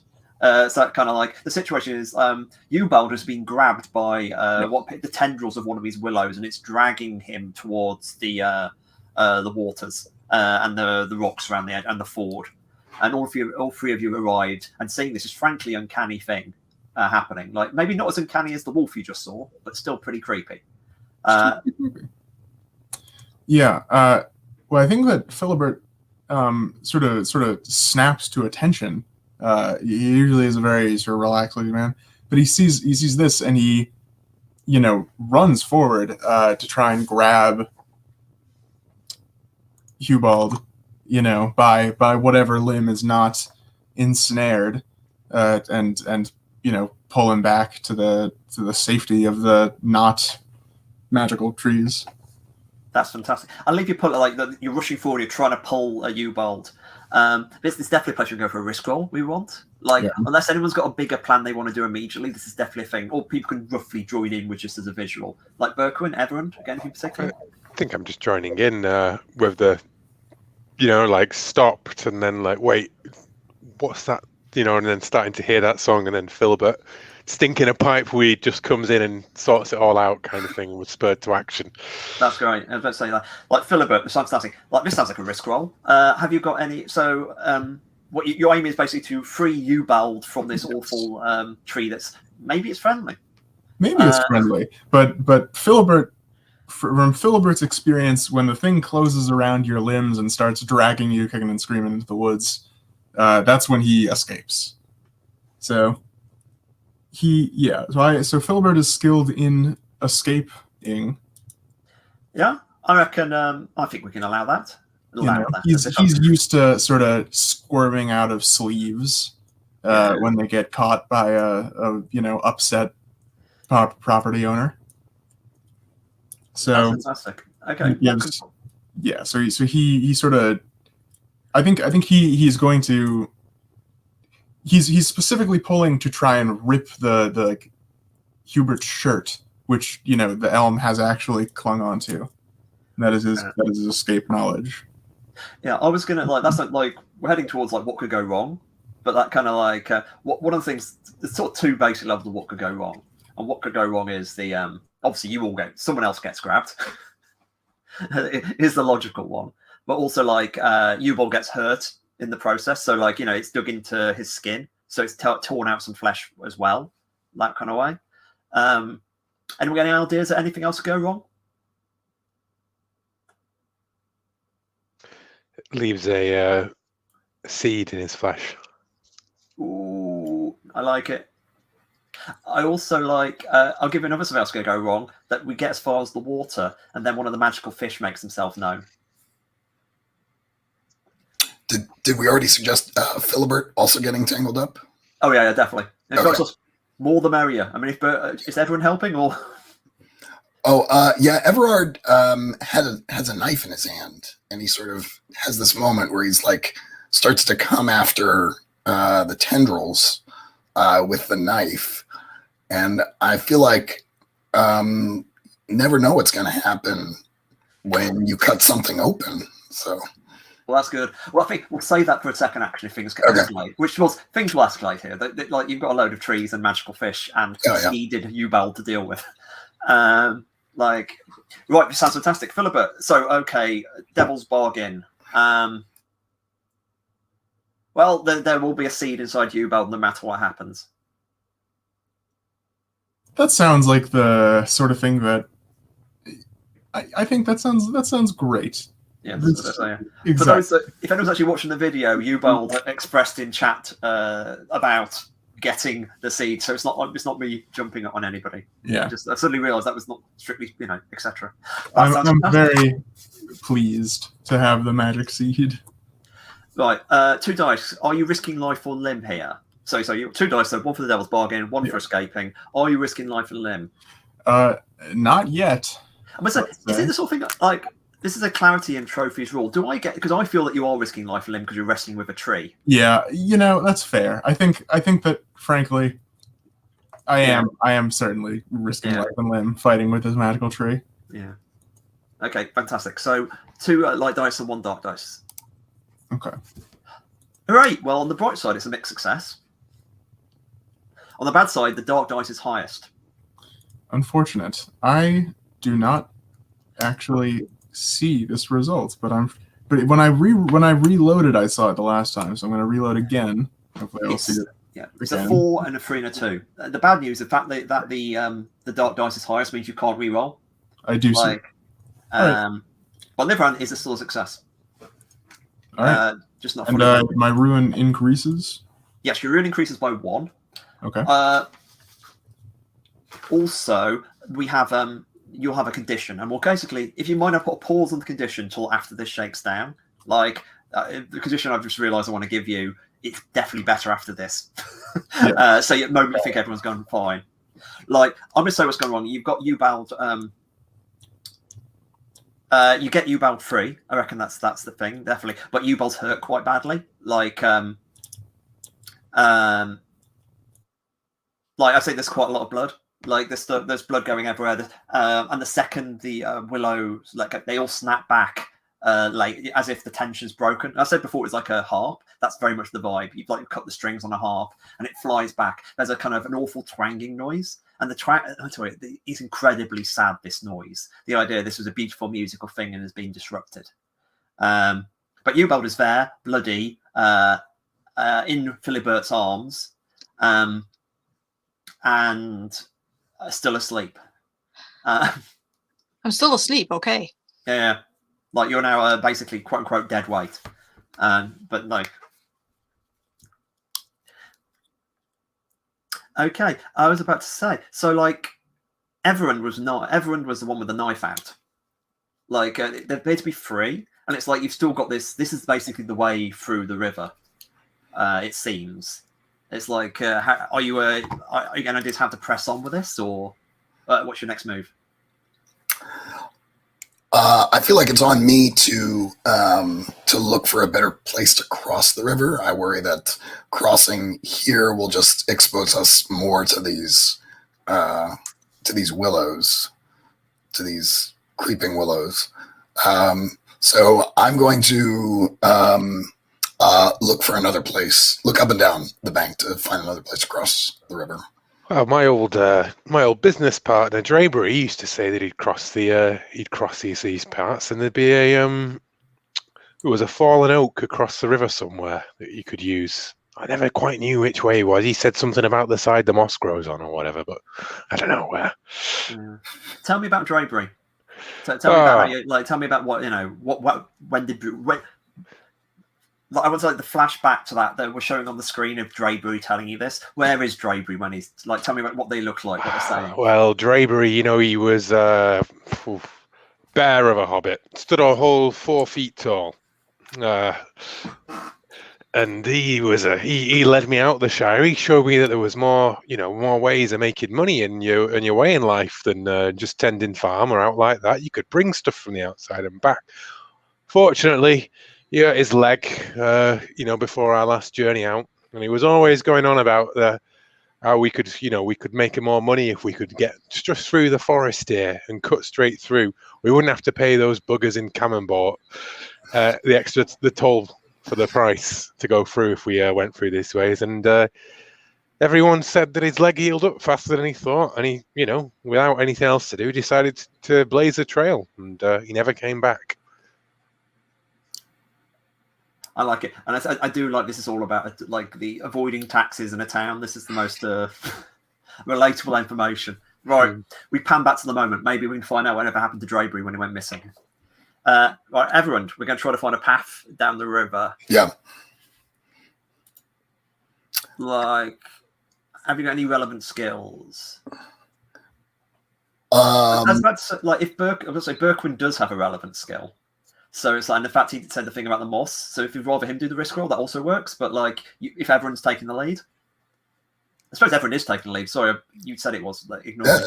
it's fine. I feel like enduring might help us out here. Yeah, that's pretty tough.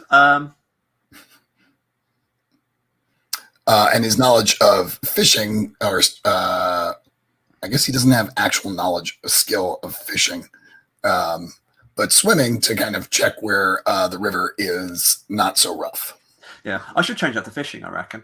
Like, as you're a fisherman, like it's like this is a playtest essentially. That's fine. It's all good. Okay, right. Where we are, this sounds reasonable. I'll give you that. So the aim is to basically find this other ford that Birkwin has told you about. Right. Yeah? Right. Sounds reasonable. So I'm rolling 2 light dice. Yes. What could possibly go wrong? I can roll to help as well. Is that right? Like, so another treasure hunter is making a risk roll that includes 1 or more dark die. You can help before or after they roll. So I'll wait until afterwards, and if you need it. And it looks like I'd roll 1 light die, and if it matches any of the dark die rolled, I would increase my ruin by 1 if I read that rule correctly. But yes. Yeah, I'm putting it out there. I can help if you need it, basically. Yeah, the help roll is primarily for trophy gold, but like it can absolutely work. I see. This is a trophy gold. Yeah, it is like it does work in either game, and I explicitly asked about this on the Discord, but you absolutely can. Generally speaking, though, you don't quite need it as much in trophy gold. But trophy dark. Yeah. We're doing the thing where we keep switching them. You did it in the opening intro as well. I didn't want to jump in and correct you. This is the sort of reality-bending horror I'm involved in. I'm trying to basically make things very disturbing. You can't trust your senses here. It's terrifying. This is a very sophisticated GMing skill I'm involving here. Anyway, everyone, things that could go wrong. There are many more of those willows. I was about to say, I have all manner of creepy things involving the willows. The willows won't let you leave. The willows. Right. Here's something to think about. The willows follow you. Yep. I could fall into the river. Yeah, you fall in the river, which is probably not a good thing. Yeah. I mean, the most simple ones, you hit a dead end, you're trapped, and then like something's behind you. I find something. I find a ford, but it turns out not to be as safe as I think it is. Oh, I think that, like the ford, the fallen tree that would allow us to cross the river, is one of these willows. That's pretty good. Who knows if it's dead or not? You know. I was about to say, like, I'll give you that as I'll suggest that as a devil's bargain rather than something going wrong. Any other ideas for devil's bargains? Yeah. That's okay. We grab that one then. Yeah. I like that one. 2 dice. And are you risking life or limb? Less so here, I would think. Yeah, just walking up and down the bank. No. Okay. 5 is my highest time. Sweet, which was a mixed success. Mm. Oop, we lost. No. Do you want to re-roll that by adding rounding a dark dice? I'm going to hold off. I'll stick with my 5. Okay, you're heading down, and this is the thing when you realise it's a problem. Like you're heading down the river and you're moving, and the willows are following you. And then they never move when you're looking at you, but they're just these willows are moving slowly down the river wherever you look. And they're not quite walking as fast as a hobbit, but they're walking not far enough that you can outrun them either. And by the time you've actually reached the crashed willow over the river, this enormous. It must be like. The river's much thicker here, therefore the willow's much taller, and this is incredibly elegant willow. And there's one thing you immediately notice, but it's been torn down. Like its roots, as if some enormous booted foot kicked it down, and it's shattered. The willow's like long tendrils fall into the water. It appears to be dead. Wind blows through it. It's got all sorts of holes through it, and it's making a kind of sonorous, slow moaning noise, which makes you think it's like breathing or it's alive, or just like once again serenading you. And the willows are getting closer and closer. You're on the far side of the willow. Ubald, who is carrying Ubald? I'll carry Ubald. I've got him. Up in both. I think I'm like dragging him almost, like walking backwards, dragging his feet. And like you're definitely the one who's most in danger by this then, because everyone else has reached the river, and the willows you're getting tired, and the willows are getting quicker, and Ubold is staying asleep. Like, have you got any ideas how to wake up Ubold? I reach into his bag of spices and I shove chili up his nose. Marvelous. As the shadows creeping in, and I'm like, Fantastic. I was just checking for a second what songs you have, because no one's done a song yet. So I'm just thinking if there's any possible use to any of that. Well, there's always a song of old Tom. That's a bit of lot. You've got to be in a worse state to call the. Hey, we're hobbits. We're massively over. He's on the phone. He's on the phone, right? Okay, cool. I was about to call it like him. Okay, you're shoving chili up Ubold's nose, and we're going to cut here to Ubold. Ubold, like, tell me what's happening in your dream with the elves. Well, it was such a nice dream, right? They were singing, and she was telling me that she was named Rowan, and she was so more beautiful and elegant than Birdie, boring old Birdie. But then, for some reason, she got, well, I don't know.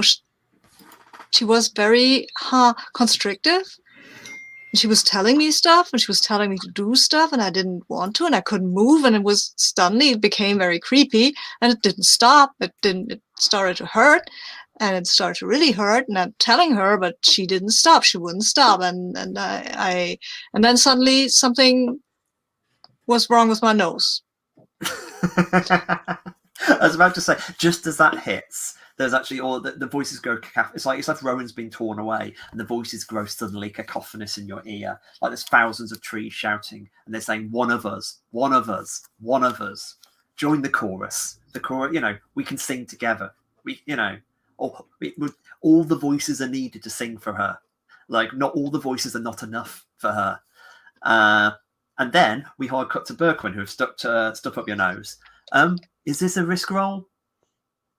I don't know. I reckon it is. Like it's a risk. The risk roll is like, okay. What's your aim? To wake Ubold up enough to run. That's fantastic. I think the main risk here is like you don't do it in time before the willows get their teeth into you. Yeah, before I think we get lashed by the whipping fawns or something. Whipping branches rather than being entranced. Yeah, I think that's definitely the risk. Yeah. Or like, just throw another one, just to throw it in there. Like, and Ubold, feel free to note this one. Like Ubold attacks you in some way. Like I got the image of just by instinct, because he was in the middle of that really weird fantasy. Like, would Ubold do something like that? You think? I don't know. I feel that he might. That might be a devil's bargain, actually. That's okay. Like, yeah. Well, I like that as a devil's bargain, like, because I'm holding you, right? And you're dreaming of being held, and it's smothering you and everything, and then like I shove it up you, and you push me away. Yeah. Mm-hmm. Like, okay, so you push him away, like, so that's going to end up with like Berkwin being in a little bit of danger with the willows as well. So if the worst comes to even if you wake up Ubold, you're going to be still be in danger of the willows a little. Mm-hmm. Okay, that's great. This sounds reasonable. Risk rolls, that'll be 2. 2. I don't. Well, I don't know. I don't think I have a. Oh, you don't have a skill, do you? No, so that'd just be 1, right? But I'd have the dark die as well. I mean, if you were a certain kind of player, you would say persuasion, and it's like, yeah. I mean, this is kind of weird way, but it is. You want to persuade me to wake up, right? Yeah, I'm not going to go for that one. I'm not going to. It's a play to lose game. I would let you do it in this case. Yeah, but we have. So I don't try refreshing the window. Like in my experience, a StreamYard, if one person can't hear, if you just press refresh the link, it should work. Oh, you can't hear me.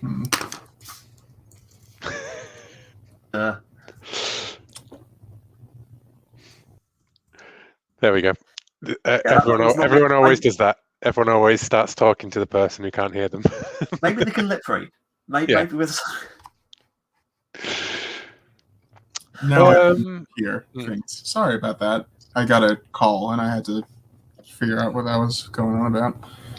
Like the open table policy is definitely there for a reason. Like, Yeah. glad job. Just to briefly catch up, willow tree in the river, it appears to be dead, kicked over by an enormous booted foot. It makes beautiful sonorous noises due to the hollows in it. Ubold was being dragged by Berquin. The willows are actually following upstream slowly, and they're starting to catch up because Ubold is quite a heavy hobbit for a hobbit to drag. And Berquin has just roused Ubold by sticking a load of like paprika up his nose, basically, which has worked. But unfortunately, there is, or rather, may have worked, and there's a devil's bargain that Berquin's going to be pushed back and be in danger from the willows. Right. All right. Okay, so that would be. I just want to roll low, frankly. So Yeah, I'll have that's one light dice, right, for the devil's bargain. Is that right? And then one dark dice for it being Risking your something life. that risks life and limb. By Ubold's violence.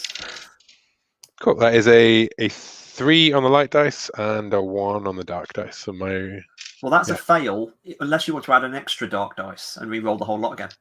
I'll add an extra dark dice and re-roll the whole lot again. Thank you. There's a 5 on the dark dice, so my ruin goes up. Yes, but you have a mixed success. It grabs my pack.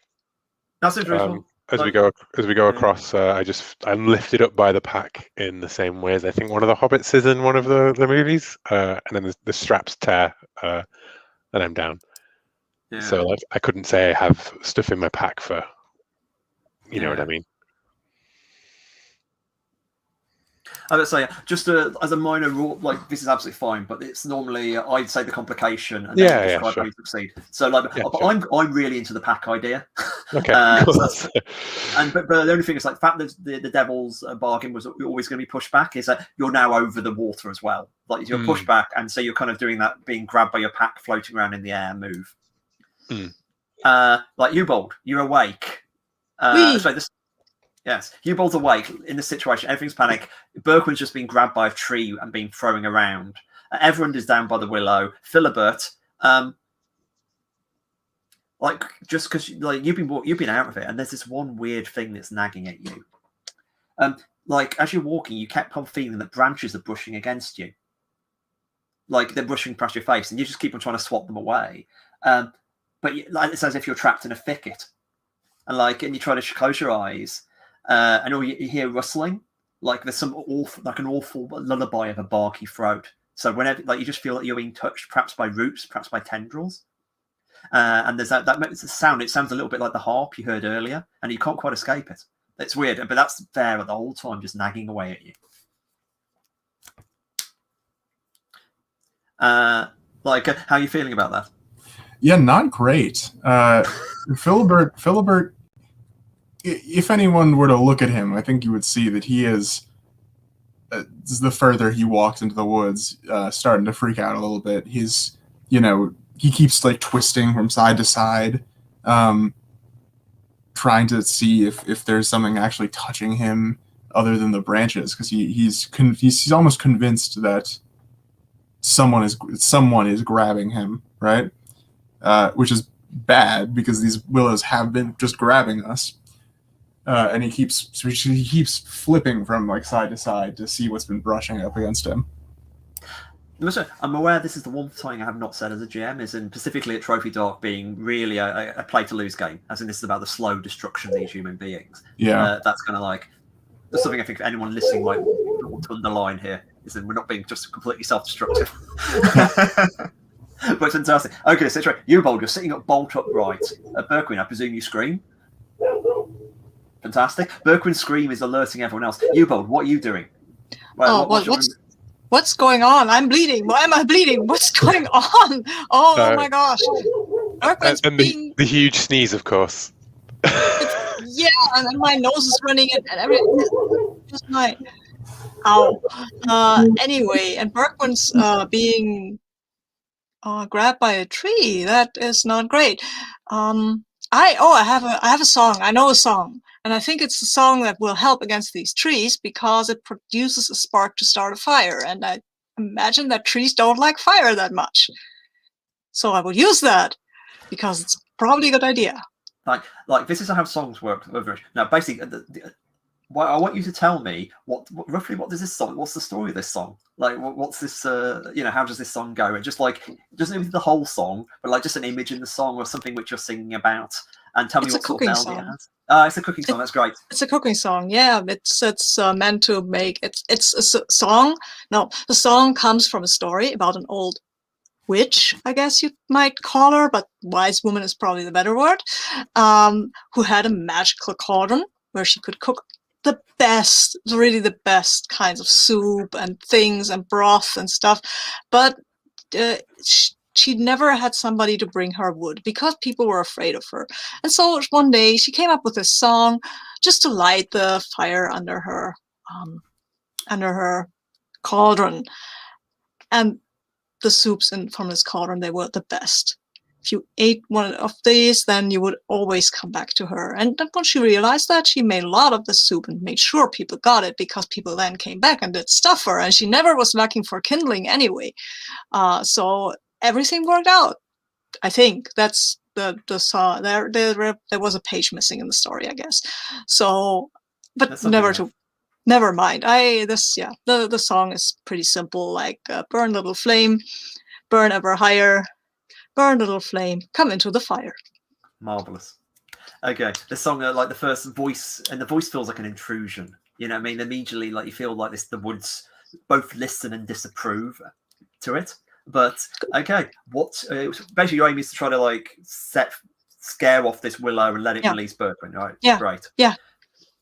That's the point here.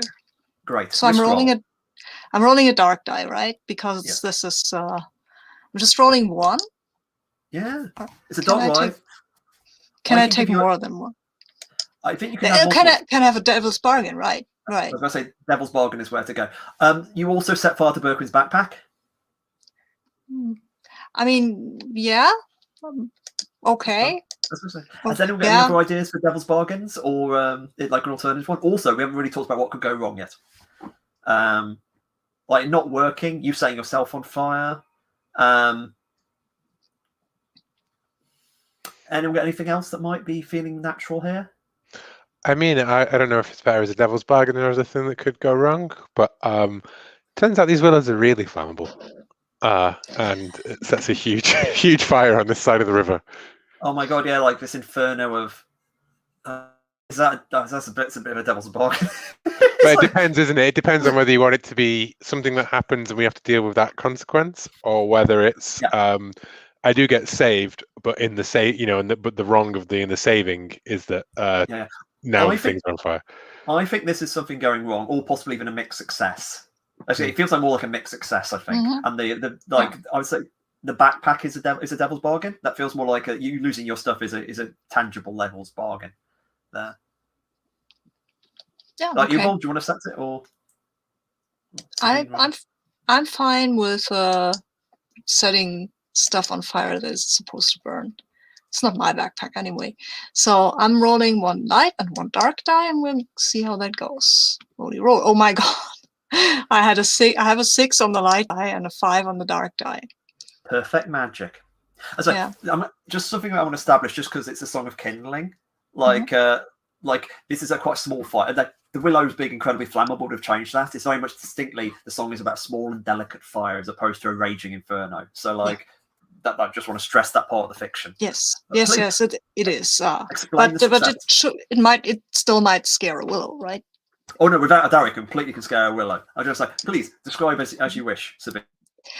Do I get a point of ruin for using the ritual or no, right? No, because the dark dice was higher. The white die, the light dice was higher. Therefore, it is not a bad ritual. Of course, it's a good Hobbit song. You know, yes, why would this corrupt you in the?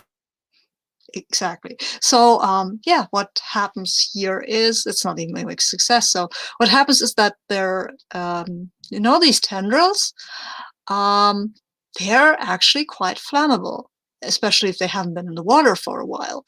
And then one leaf starts smoldering, and then 2 leaves start smoldering, and then the willow realizes that it's smoldering, and then it whips away the burning branches, and one of them sadly sets Berquin's backpack on fire a little, and the willow shuffles back, and this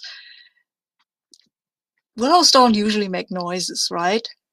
They usually don't, but these with those tentacle limbs, it almost sounds like the willow is groaning and moaning and huffing and puffing. It's not a pretty sound. Yeah, I've got the image of sort of like it's not like it's this like diseased whale song. Yeah, like yeah, like a wet whale song, that kind of like to it. That feels awful. Right, good hardcore. You basically all gathered at the tree like at this moment. Philibert and Everin, you've been there for a while. Like, how are the pair of you? Like Everin, Philibert's out of it, so Philibert's clearly a bit out of it. Everin, what's your sort of leading position here? I'm at the tree where they are. I'm sorry. I was going to say you arrived at the tree, the willow that's crossed. I see. The bridge. So you've yet to cross the bridge. Right. Of this gently sonorous fallen willow tree. Yeah, I'm terrified because of the sounds that are whistling through the tree, and I'm sort of holding my knife in both hands, trembling, and I'm calling out to Berquin and to Hubald, just hoping that they hear me. And when Berquin screams, I think I drop my knife. That's awful. Like, knife is gone. This is stressful. Feel like, I was going to say, you almost like. There's really one dropping the knife. Like, it splits the water. Like, yeah. So you. It rolls down the bank. Yeah, I like that. Oh yeah. And the willows have been sort of following me. Yeah. And I keep doing this thing where I'm like looking to make sure they're not getting too close, but I can't actually see them moving. I was going to say, Berquin and Ubold are kind of running towards you, I imagine, at this point. So the group's about to get together. Like, Okay. do you want to try to get your knife back, or like you can probably get down by the river, but you sort of start to think about the fish again. Right. Yeah, I'm like, I do feel a responsibility as a red-blooded hobbit to catch some fish so we have something to eat. So I say, if Philibert's with me, I might say, Philibert, can you keep an eye on these willows? I'm going to try and retrieve my knife and catch some fish for us to eat. That's not a bad idea, actually, because the water here is really thick. It's like the scales, and you occasionally see a fish jumping. Obviously, it's definitely the river with a fish, and that's a moment of like, that looks really good eating on that. Yeah, I'm so excited. Like, I just feel like we're going to be able to eat, and I can do something useful here. Fantastic. Yeah. Philibert is also kind of suspiciously happy to be able to stand with his back to the water, staring at the trees. So he happily agrees to this plan. Fantastic. I was like, risk roll for the fish, like fishing, I reckon. Yeah, 100%. And I believe my traps is close enough to fishing. Does that sound reasonable? Yeah. I think it's like the fish is one I've caught and took over, and they had traps on it as well. So I kept as in it's one from another play set. So I believe how they conceived it. And I'll take a devil's bargain, and I think it's. The worst thing that can happen is, I think I fall in.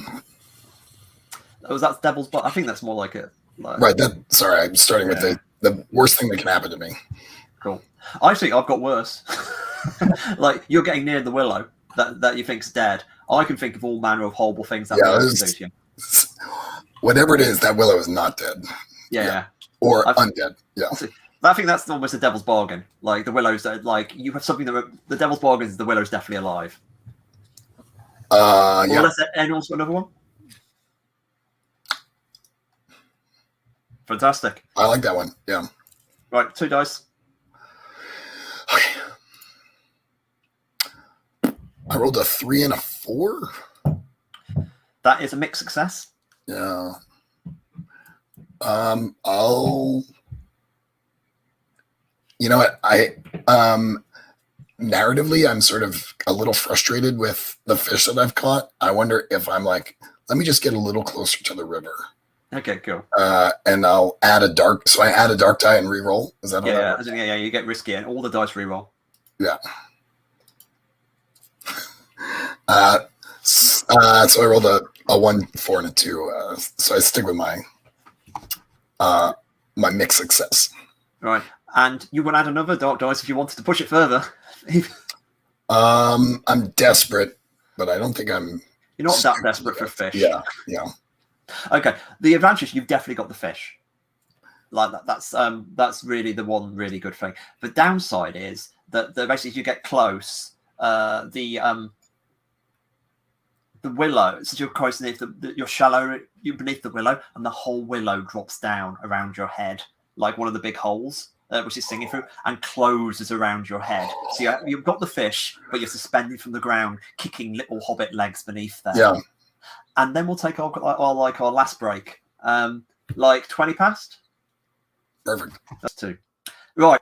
Picture the scene. We hard cut back. Everand has been his head covered by the open, gaping, mouth, wound in the side of the willow, and he is suspended above the waters, little legs kicking desperately. He's holding a beautiful fish, though.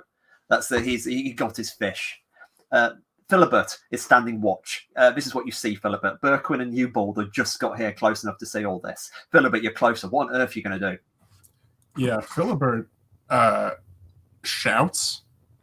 He is very intently focused on the elves, and then he turns when he hears all this commotion and he sees this happening over the water, and he finally his nerves snap, right? And he's been glancing around all day, and he just screams. Ooh.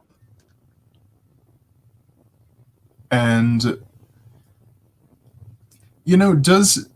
Do these magical elms respond to audio stimulus? Right? Is there any chance that this shrieking hobbit would scare these things? Like this because imagine if you went up to a bear in the woods and started yelling. That would help. I think that's the key thing, that these aren't animals; these are monsters. And one of the things about Trophy Dark is if you fight a monster directly, you die. You can so you can try to avoid it. But I just really like the note of the horrific scream of it. And especially because you're really quite close to the edge. And especially because you're imagining sort of bark touching you now, and so seeing it happen to someone else has got to really get you. Yeah, I love that. And let's say, Berquin, you've lost half your crap. There's a screaming Philibert here, hitting the high notes like a soprano. What about you? Have you any plans for you and Newbold?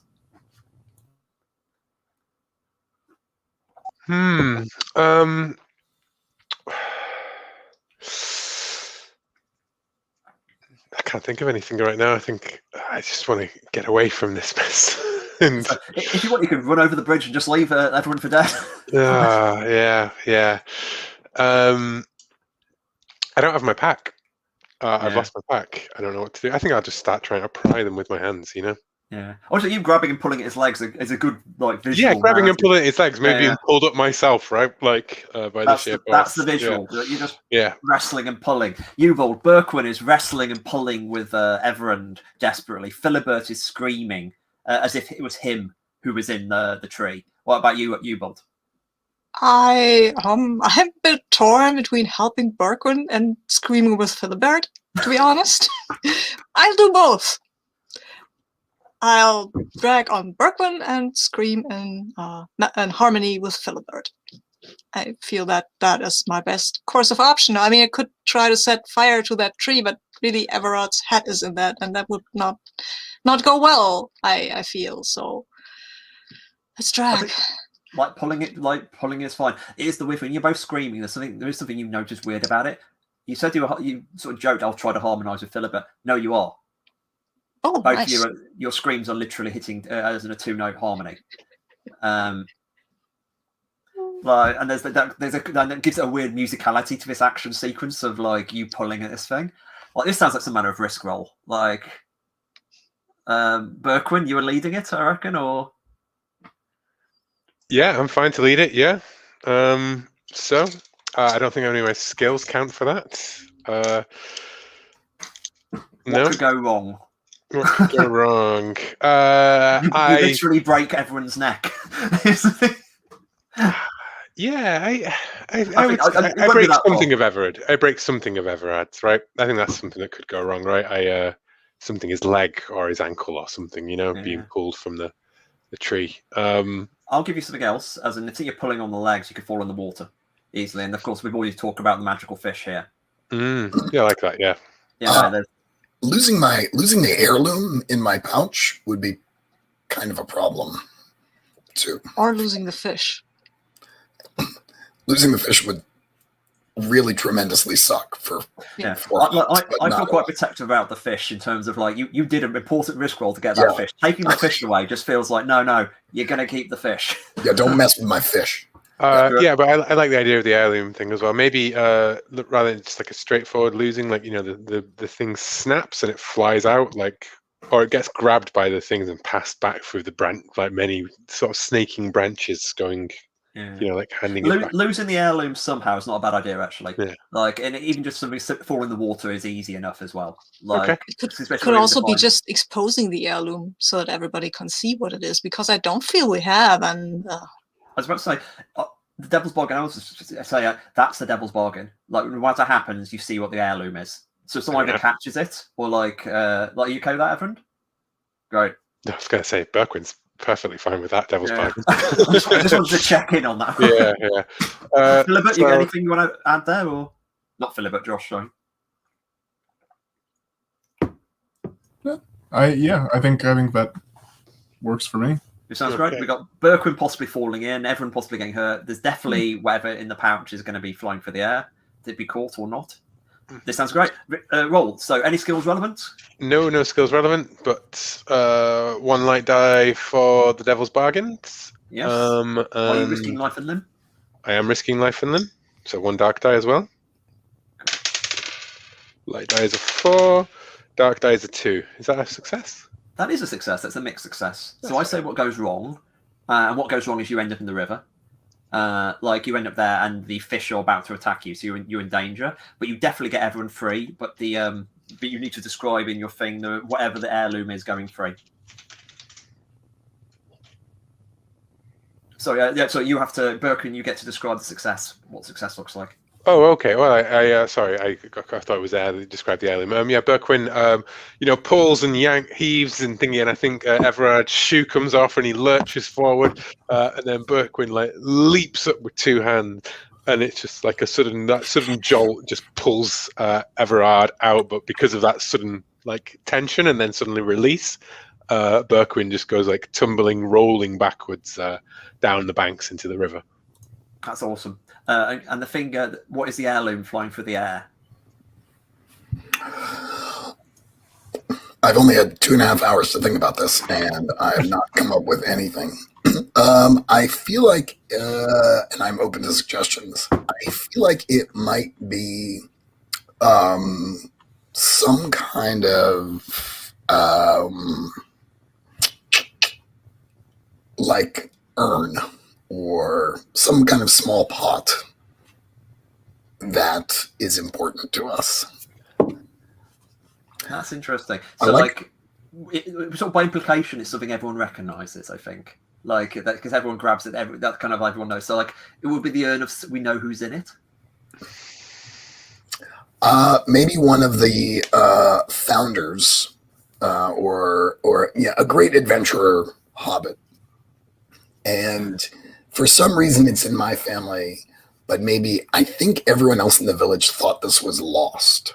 There's some kind of controversy as to why the fish goods should have this. Can I make a suggestion as well? Yeah. I was going to throw one in as well. It's got Elvish writing on it. Yeah. They say he was burned by dragonfire. Perfect. Yes. I love this. And that urn is now flown through the air, and Ubal is now holding it. Everand, however, I've got something to say to you though. Like when your head was in the rock, it's like it was weirdly soothing in there. Like it was like amniotic, and as you had the thing in there, it sort of speaks to you like a lullaby gently in here. It's like, we're only trying to protect her. Relax, you over. You'll join the chorus soon. It's okay. It won't hurt. And then you're plopped back into real life. So it's just that kind of like, we're just trying to protect her. Right, that's momentary. Yeah. Protect her. Yes. Okay. Was I actually soothed, or was it just trying to be soothing? It was. You weren't in there that long, actually. It was quite like you could feel yourself drifting away. I mentioned the word lullaby. That's what it felt like. Perfect. You know, that kind of like you could easily fall on. It'd be a lovely blanket to fall into, like a relaxing bubble bath of a record. Yeah, I'm so mad at Burke for pulling me out of there. I was like, this is my way out of this nightmare. It's quiet in here. I'm so happy. And so when I get pulled out, I've got these very conflicted feelings. I mean, ultimately, I'm mostly happy because I still have the fish, and that was most important to me. Yeah, that's great. You've got the fish. Ubald, you now see, has the thing. How do you feel that you're now holding this important relic of Hobbit society, of he who was burned by dragons? Ooh, wow. I feel astonished. I feel awed, and I feel like I need to read this Elvish writing on this. What does it mean? Maybe it's magic. Maybe I can learn to use it and to get us all out of here or something like that. Yeah. I was like, Everand, are you going to try to grab it away from him, or 100%? Yeah, right. There's no way that as soon as I realize that I've lost it, I'm even dropping the fish. Cool. Oh my god, the fish is on the floor. Filbert, this is going like Berquin is in the river at the moment, about to be attacked by fish. And I do like the primal "it's mine precious" scene we're having here. Like, I don't think we need to risk roll. You're just wrestling over it, I think, unless anyone wants to like push it. Filbert, you're the only person who isn't arguing over stuff, and Berk was in the water. You see fish moving towards him. You kind of realise there is the disturbing. Imagine Berkwood probably fears this as well as he turns around. That as the fish move through the water, their scales make a ringing noise, as if it's a musical scale. Yeah. You know, that kind of like the ching of chain, half chainmail, half keyboard. I think Berkwin comes up, splashing out water out of his mouth, and then clambers over to the side and pulls out his hand to Philibert. Come on, lad, give me an hand. And then you hear that. Yeah. It's almost like they're like fish who sing their own Jaws music almost. That's the kind of vibe. Yeah. Let's actually do like that. All like the creepy juxtaposition between that, like the beauty of it. And anyway, Philibert, you're having a moment. You can still be screaming if you like, or you can you've got this hand reaching up towards you about the water. Yeah, Philibert is going to grab it because he is going to drop to his knees and grab Berkwin's arm and start dragging him, trying to help him back onto the ground. That's magnificent. I think there's in the current situation with the fish going, it feels like a risk roll to me. Is that right? That does seem like a risk roll to me. Have you any skills relevant? Well, I'm skilled in procrastinating, and I would say that I have procrastinated up until this point in helping. I say no. Actually, procrastinating is almost like waiting for it's deliberately a word to be interpreted. So waiting for the right moment feels kind of maybe I'm not as objecting to this as I was previously. Would escaping not be better? Well, maybe if I didn't want to have to have an argument with the GM about it, maybe escape would be better. Yeah, that's the troublemaking skill though coming in, I believe. Exactly. Right, I told you it's method acting. Yes, good work. We're in the situation you're trying to pull him free. I think at least escaping covers this because it's the murderous shocks. Things that go wrong, you get pulled in too. Yeah. You don't do it in time, and Berkwin gets he gets quite badly bitten by these fish kind of coming up at him. Yeah, I would say that I am risking my life and limb, Yeah. because I could get dragged into the river. Has anyone got any devil's bargains here, or anything else that could go wrong? Philibbert's pipeweed gets wet. That's terrible for him. He'll be going through withdrawal the rest of the. I'll put that in there.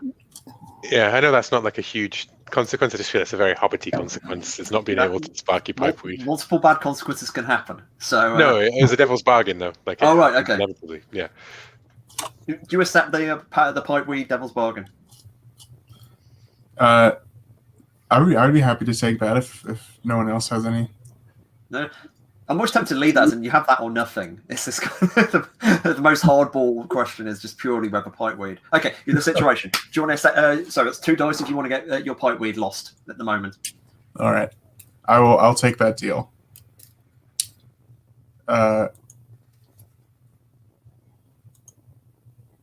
Okay. Cool. How many dice? What was it? Sorry, I should have done the dice roll. What did you roll? I rolled a refreshing roll with me again for some. I have no idea why it is not cooperating with me today. Normally, I've never had these issues. But I rolled a 5, and my dark die was not my highest die. Cool. 5, mixed success. Yeah. Right, like the complication is that the willows have got all this kind of chaos has left enough time for the willows to get close. Also, your pipeweed gets wet. Okay. So like the willows are going to be harassing you, and it's all very tight if you can get across the bridge here. Like and it's like the willows from the other side. You haven't even looked at. There's the ones who are on fire are still further away, but the ones who are coming from who were possibly coming from downstream, as in things are getting a bit hairier now. Kind of quite intensely, as you need to kind of get sorted and get the hell out of here, or like be in trouble, or might be in real trouble anyway. Yeah. But you're all out the water, and you're all gathered on the near side of the where you want to be. Perhaps we should leave the riverbank. It's not looking good for these willows. That's fantastic. Like it's like are you just going to try to run across the bridge, or is anyone have you got a firmer plan? Running seems like our best option at this point. Yeah. I'm specifically saying running deeper into the forest itself rather than continue to follow the dangerous river. Yeah. Yeah, that sounds great. Like, who wants to lead? Who wants to lead this brave endeavor of hobbits? I'm happy to. If nobody else is eager to do so, I'm happy to bring my traveling skill into play. Yep. But I'm also happy if someone else wants to be, put in danger. You Cool. go ahead, and we'll see if the willow, this willow thingy, is still alive, and it will eat you, and then we'll rescue you, of course. No, you think like it's one of the things that you think it's like. But Berkham as well. Like I think the role Berkham tries to get is like, can we get all? I can get us all safely across. I think that's kind of the role there. Which is great. Things that go wrong. Well, you've seen one of those holes snap on people's legs before, so you're warned. But it doesn't mean you're going to mess up again. I think that's the main risk. Somebody else getting grabbed by the tree. Anyone got any other risks there? You think? The fish could try to eat us. I mean, they're in the river, right? Yeah. We can slip off the tree into the river. That is true. This is increasingly dangerous. You could lose your fish. That's not going to happen. The log breaks and we're all sent tumbling into the water. Oh, God. You're playing hardball there. Yeah, well, I like it. You do have the Song of Tom, so there is there's always the desperate straight option. I quite like the idea of us all being suddenly dumped into a surge of river water as well, and tumbled down. All we would need is some barrels, and we'd Yeah. be right. All this is fantastic. Anything you want to add, Josh? No, sounds good. No, anyone got a devil's bargain? I might have missed what happened to to my heirloom. Oh, you were sorry. The wrestling should have. In my head, it's unless like I was going to allow it. I would say that probably goes back to you, unless like Sabine wants to actually fight it. But I won't fight you. I will tell you that I was just reading that and kind of like, hey, what are you doing? And I will look at it slightly covetously. And Okay. be looking carefully where you pack it up, and like we will have a discussion of this. Right. You're going to keep asking me about this. Got it. Okay. Yeah. It's certainly interesting. So, sorry to interrupt. I just want to make Well, sure. you're right. I did not. I should have reestablished that better. Where you were, because I left you wrestling, and in that kind of like the energy was that since you're most possessive, unless the beam was going to escalate, it would have been like fairly natural to go that way. But I didn't establish it. Anyway, awesome situation. Berquin, one dice. One for traveling. We have no devil's bargains yet. No devil's bargains as yet. Devil's bargain. I don't know. I kind of want to just leave these trees, and I feel like I've exhausted a lot of the good devil's bargains and things. Yeah. Condition is marked. One naturally. A market condition somehow. No. Okay. Yeah. Okay. I won't go for it. But you did take a point of ruin, didn't you? At some point. Yeah. Earlier, I did. Yeah. Yeah. That should have given you a condition as well. Oh, okay. Yeah. I'll give you. One will emerge in a minute. Like, Okay. I'm sorry. I thought I should have actually. Sorry, I forgot about that. But I will do this as you leave. It's going to be like Filbert's. You notice something as you pass on. Yeah. Awesome. I just don't know conditions in this game. Cool. So yeah, cool. Okay. So I'll roll my dark dice and a light dice. Cool. Oop. That is a 4 on the dark dice, so my ruin goes up again. Is a 4 a success? Yeah, 4's a success with a complication. Mm-hmm. Like you've got to all be okay. You're all across. I don't know. Let's think it's like this feels like the climb. See, all the complication is you get across. Actually, the complication is it breaks, but you wash up on the far side. As in, say you're drenched. You got a lot. You've probably got some stuff lost. So you've gone downstream a bunch, and that's the kind of situation. So you're soaking wet. You're undignified. You bumped badly, but you made it. That's the kind of complication I think I should throw at you. Cool. Flop onto cool. the banks of the shore, bedraggled. Everard pulls out his pot with his thing in one hand and then his fish in the other. Yeah. Yeah. Like you crawl, like you all drag yourself up on the banks, breathing heavily, battered, bruised, and Berquin, like you have.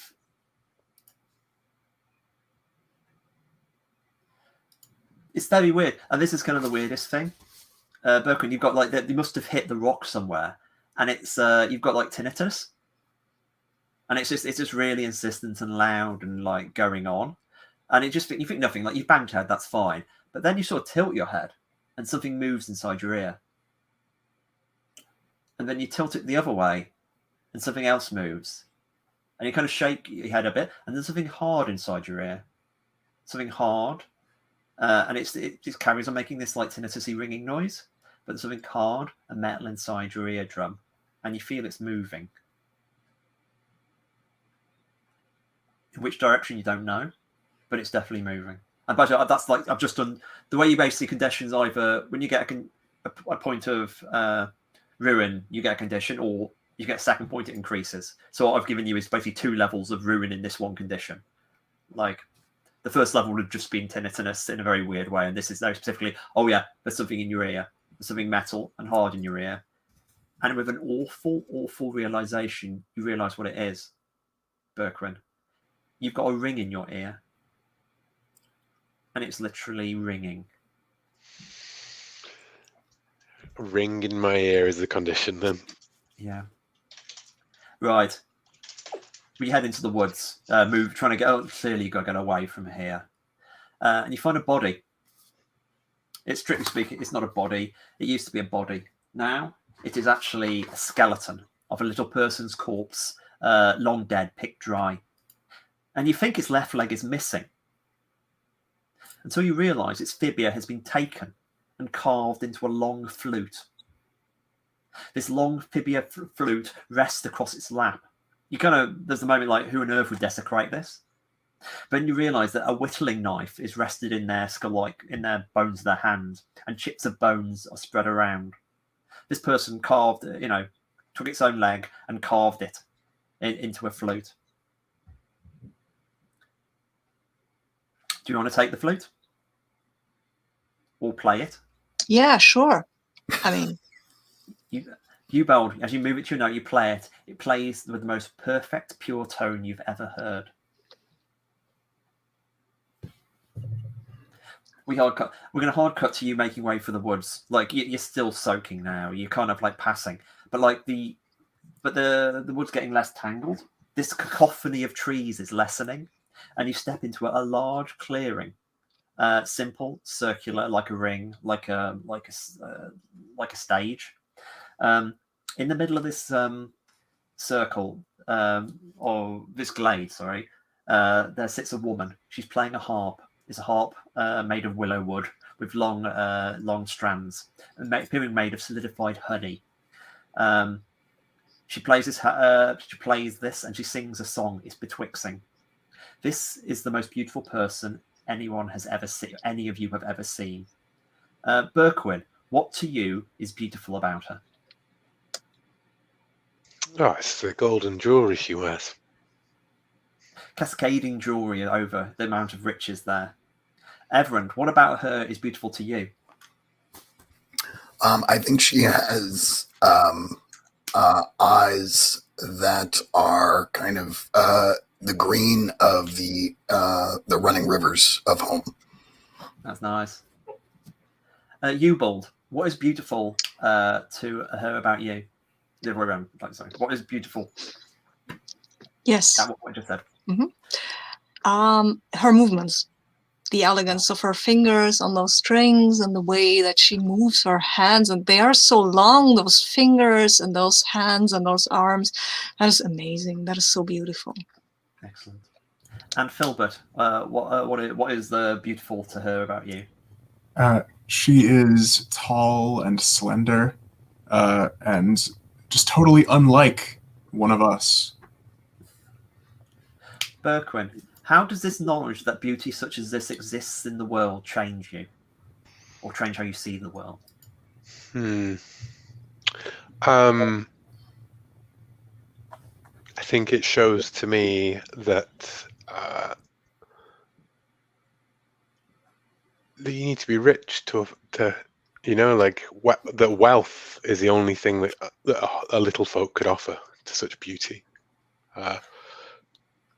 So I think it changes me in seeing it. Now there's a purpose to my materialness.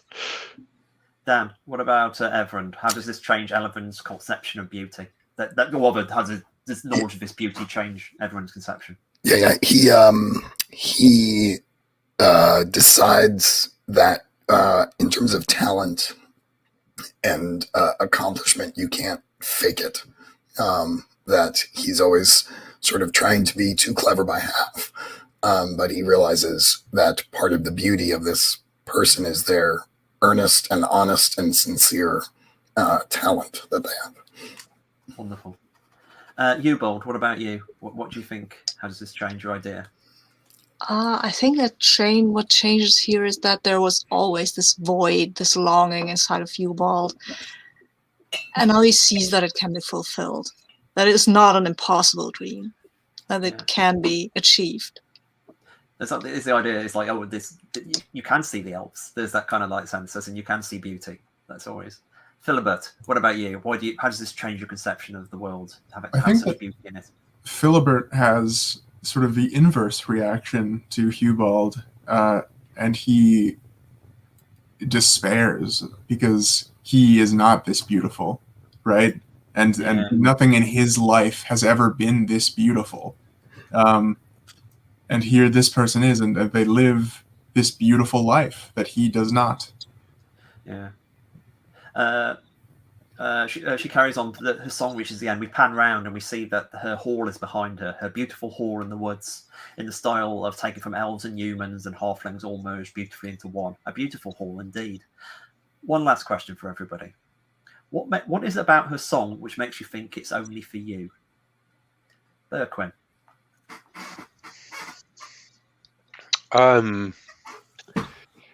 It sings of my last journey. Of all the places that I have sold truffle snoot and what was the name of my companion who died? My business partner, can't see him.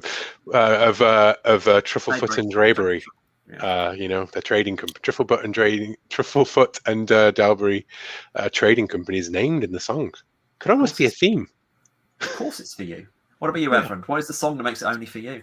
It is about things that travel, but it's about the traveling rivers that run through our lands and all the sites and ecosystems that those rivers run through, and the fish that they carry, and the other kind of river-going species that they carry. And I feel like she's tapped into my curiosity about the running rivers. Amazing. What about you, Bold? Well, if it wasn't for me, why would I be touched so deeply by it? Fantastic. And Filbert? Filbert, I think, feels something very... I think that the song feels very present. It feels like it exists, and it has always been. And it just sort of... This is the song. And it's such a nice, calm feeling that Filbert is very drawn to it, despite how much he is also sort of repulsed by his jealousy. Great. And as these thoughts hit you, it goes round and round, and she plays the final note, and it hangs in the air, resplendent. She hangs her head in thought, then turns to you, as if surprised, as if she had no idea that she had an audience. She smiles, and it's like you're being applauded, like you've delivered an encore. She's asking for an encore. She looks at you and says, "You're hurt. Please, welcome. I'm sorry. This journey is difficult for you. Come inside quickly. I am Rowan. I am Rowan of the Elder Woods, and please come inside. Old Tom may see you, and that would not be good for anyone now." And we'll end the session there. Thanks everyone for playing.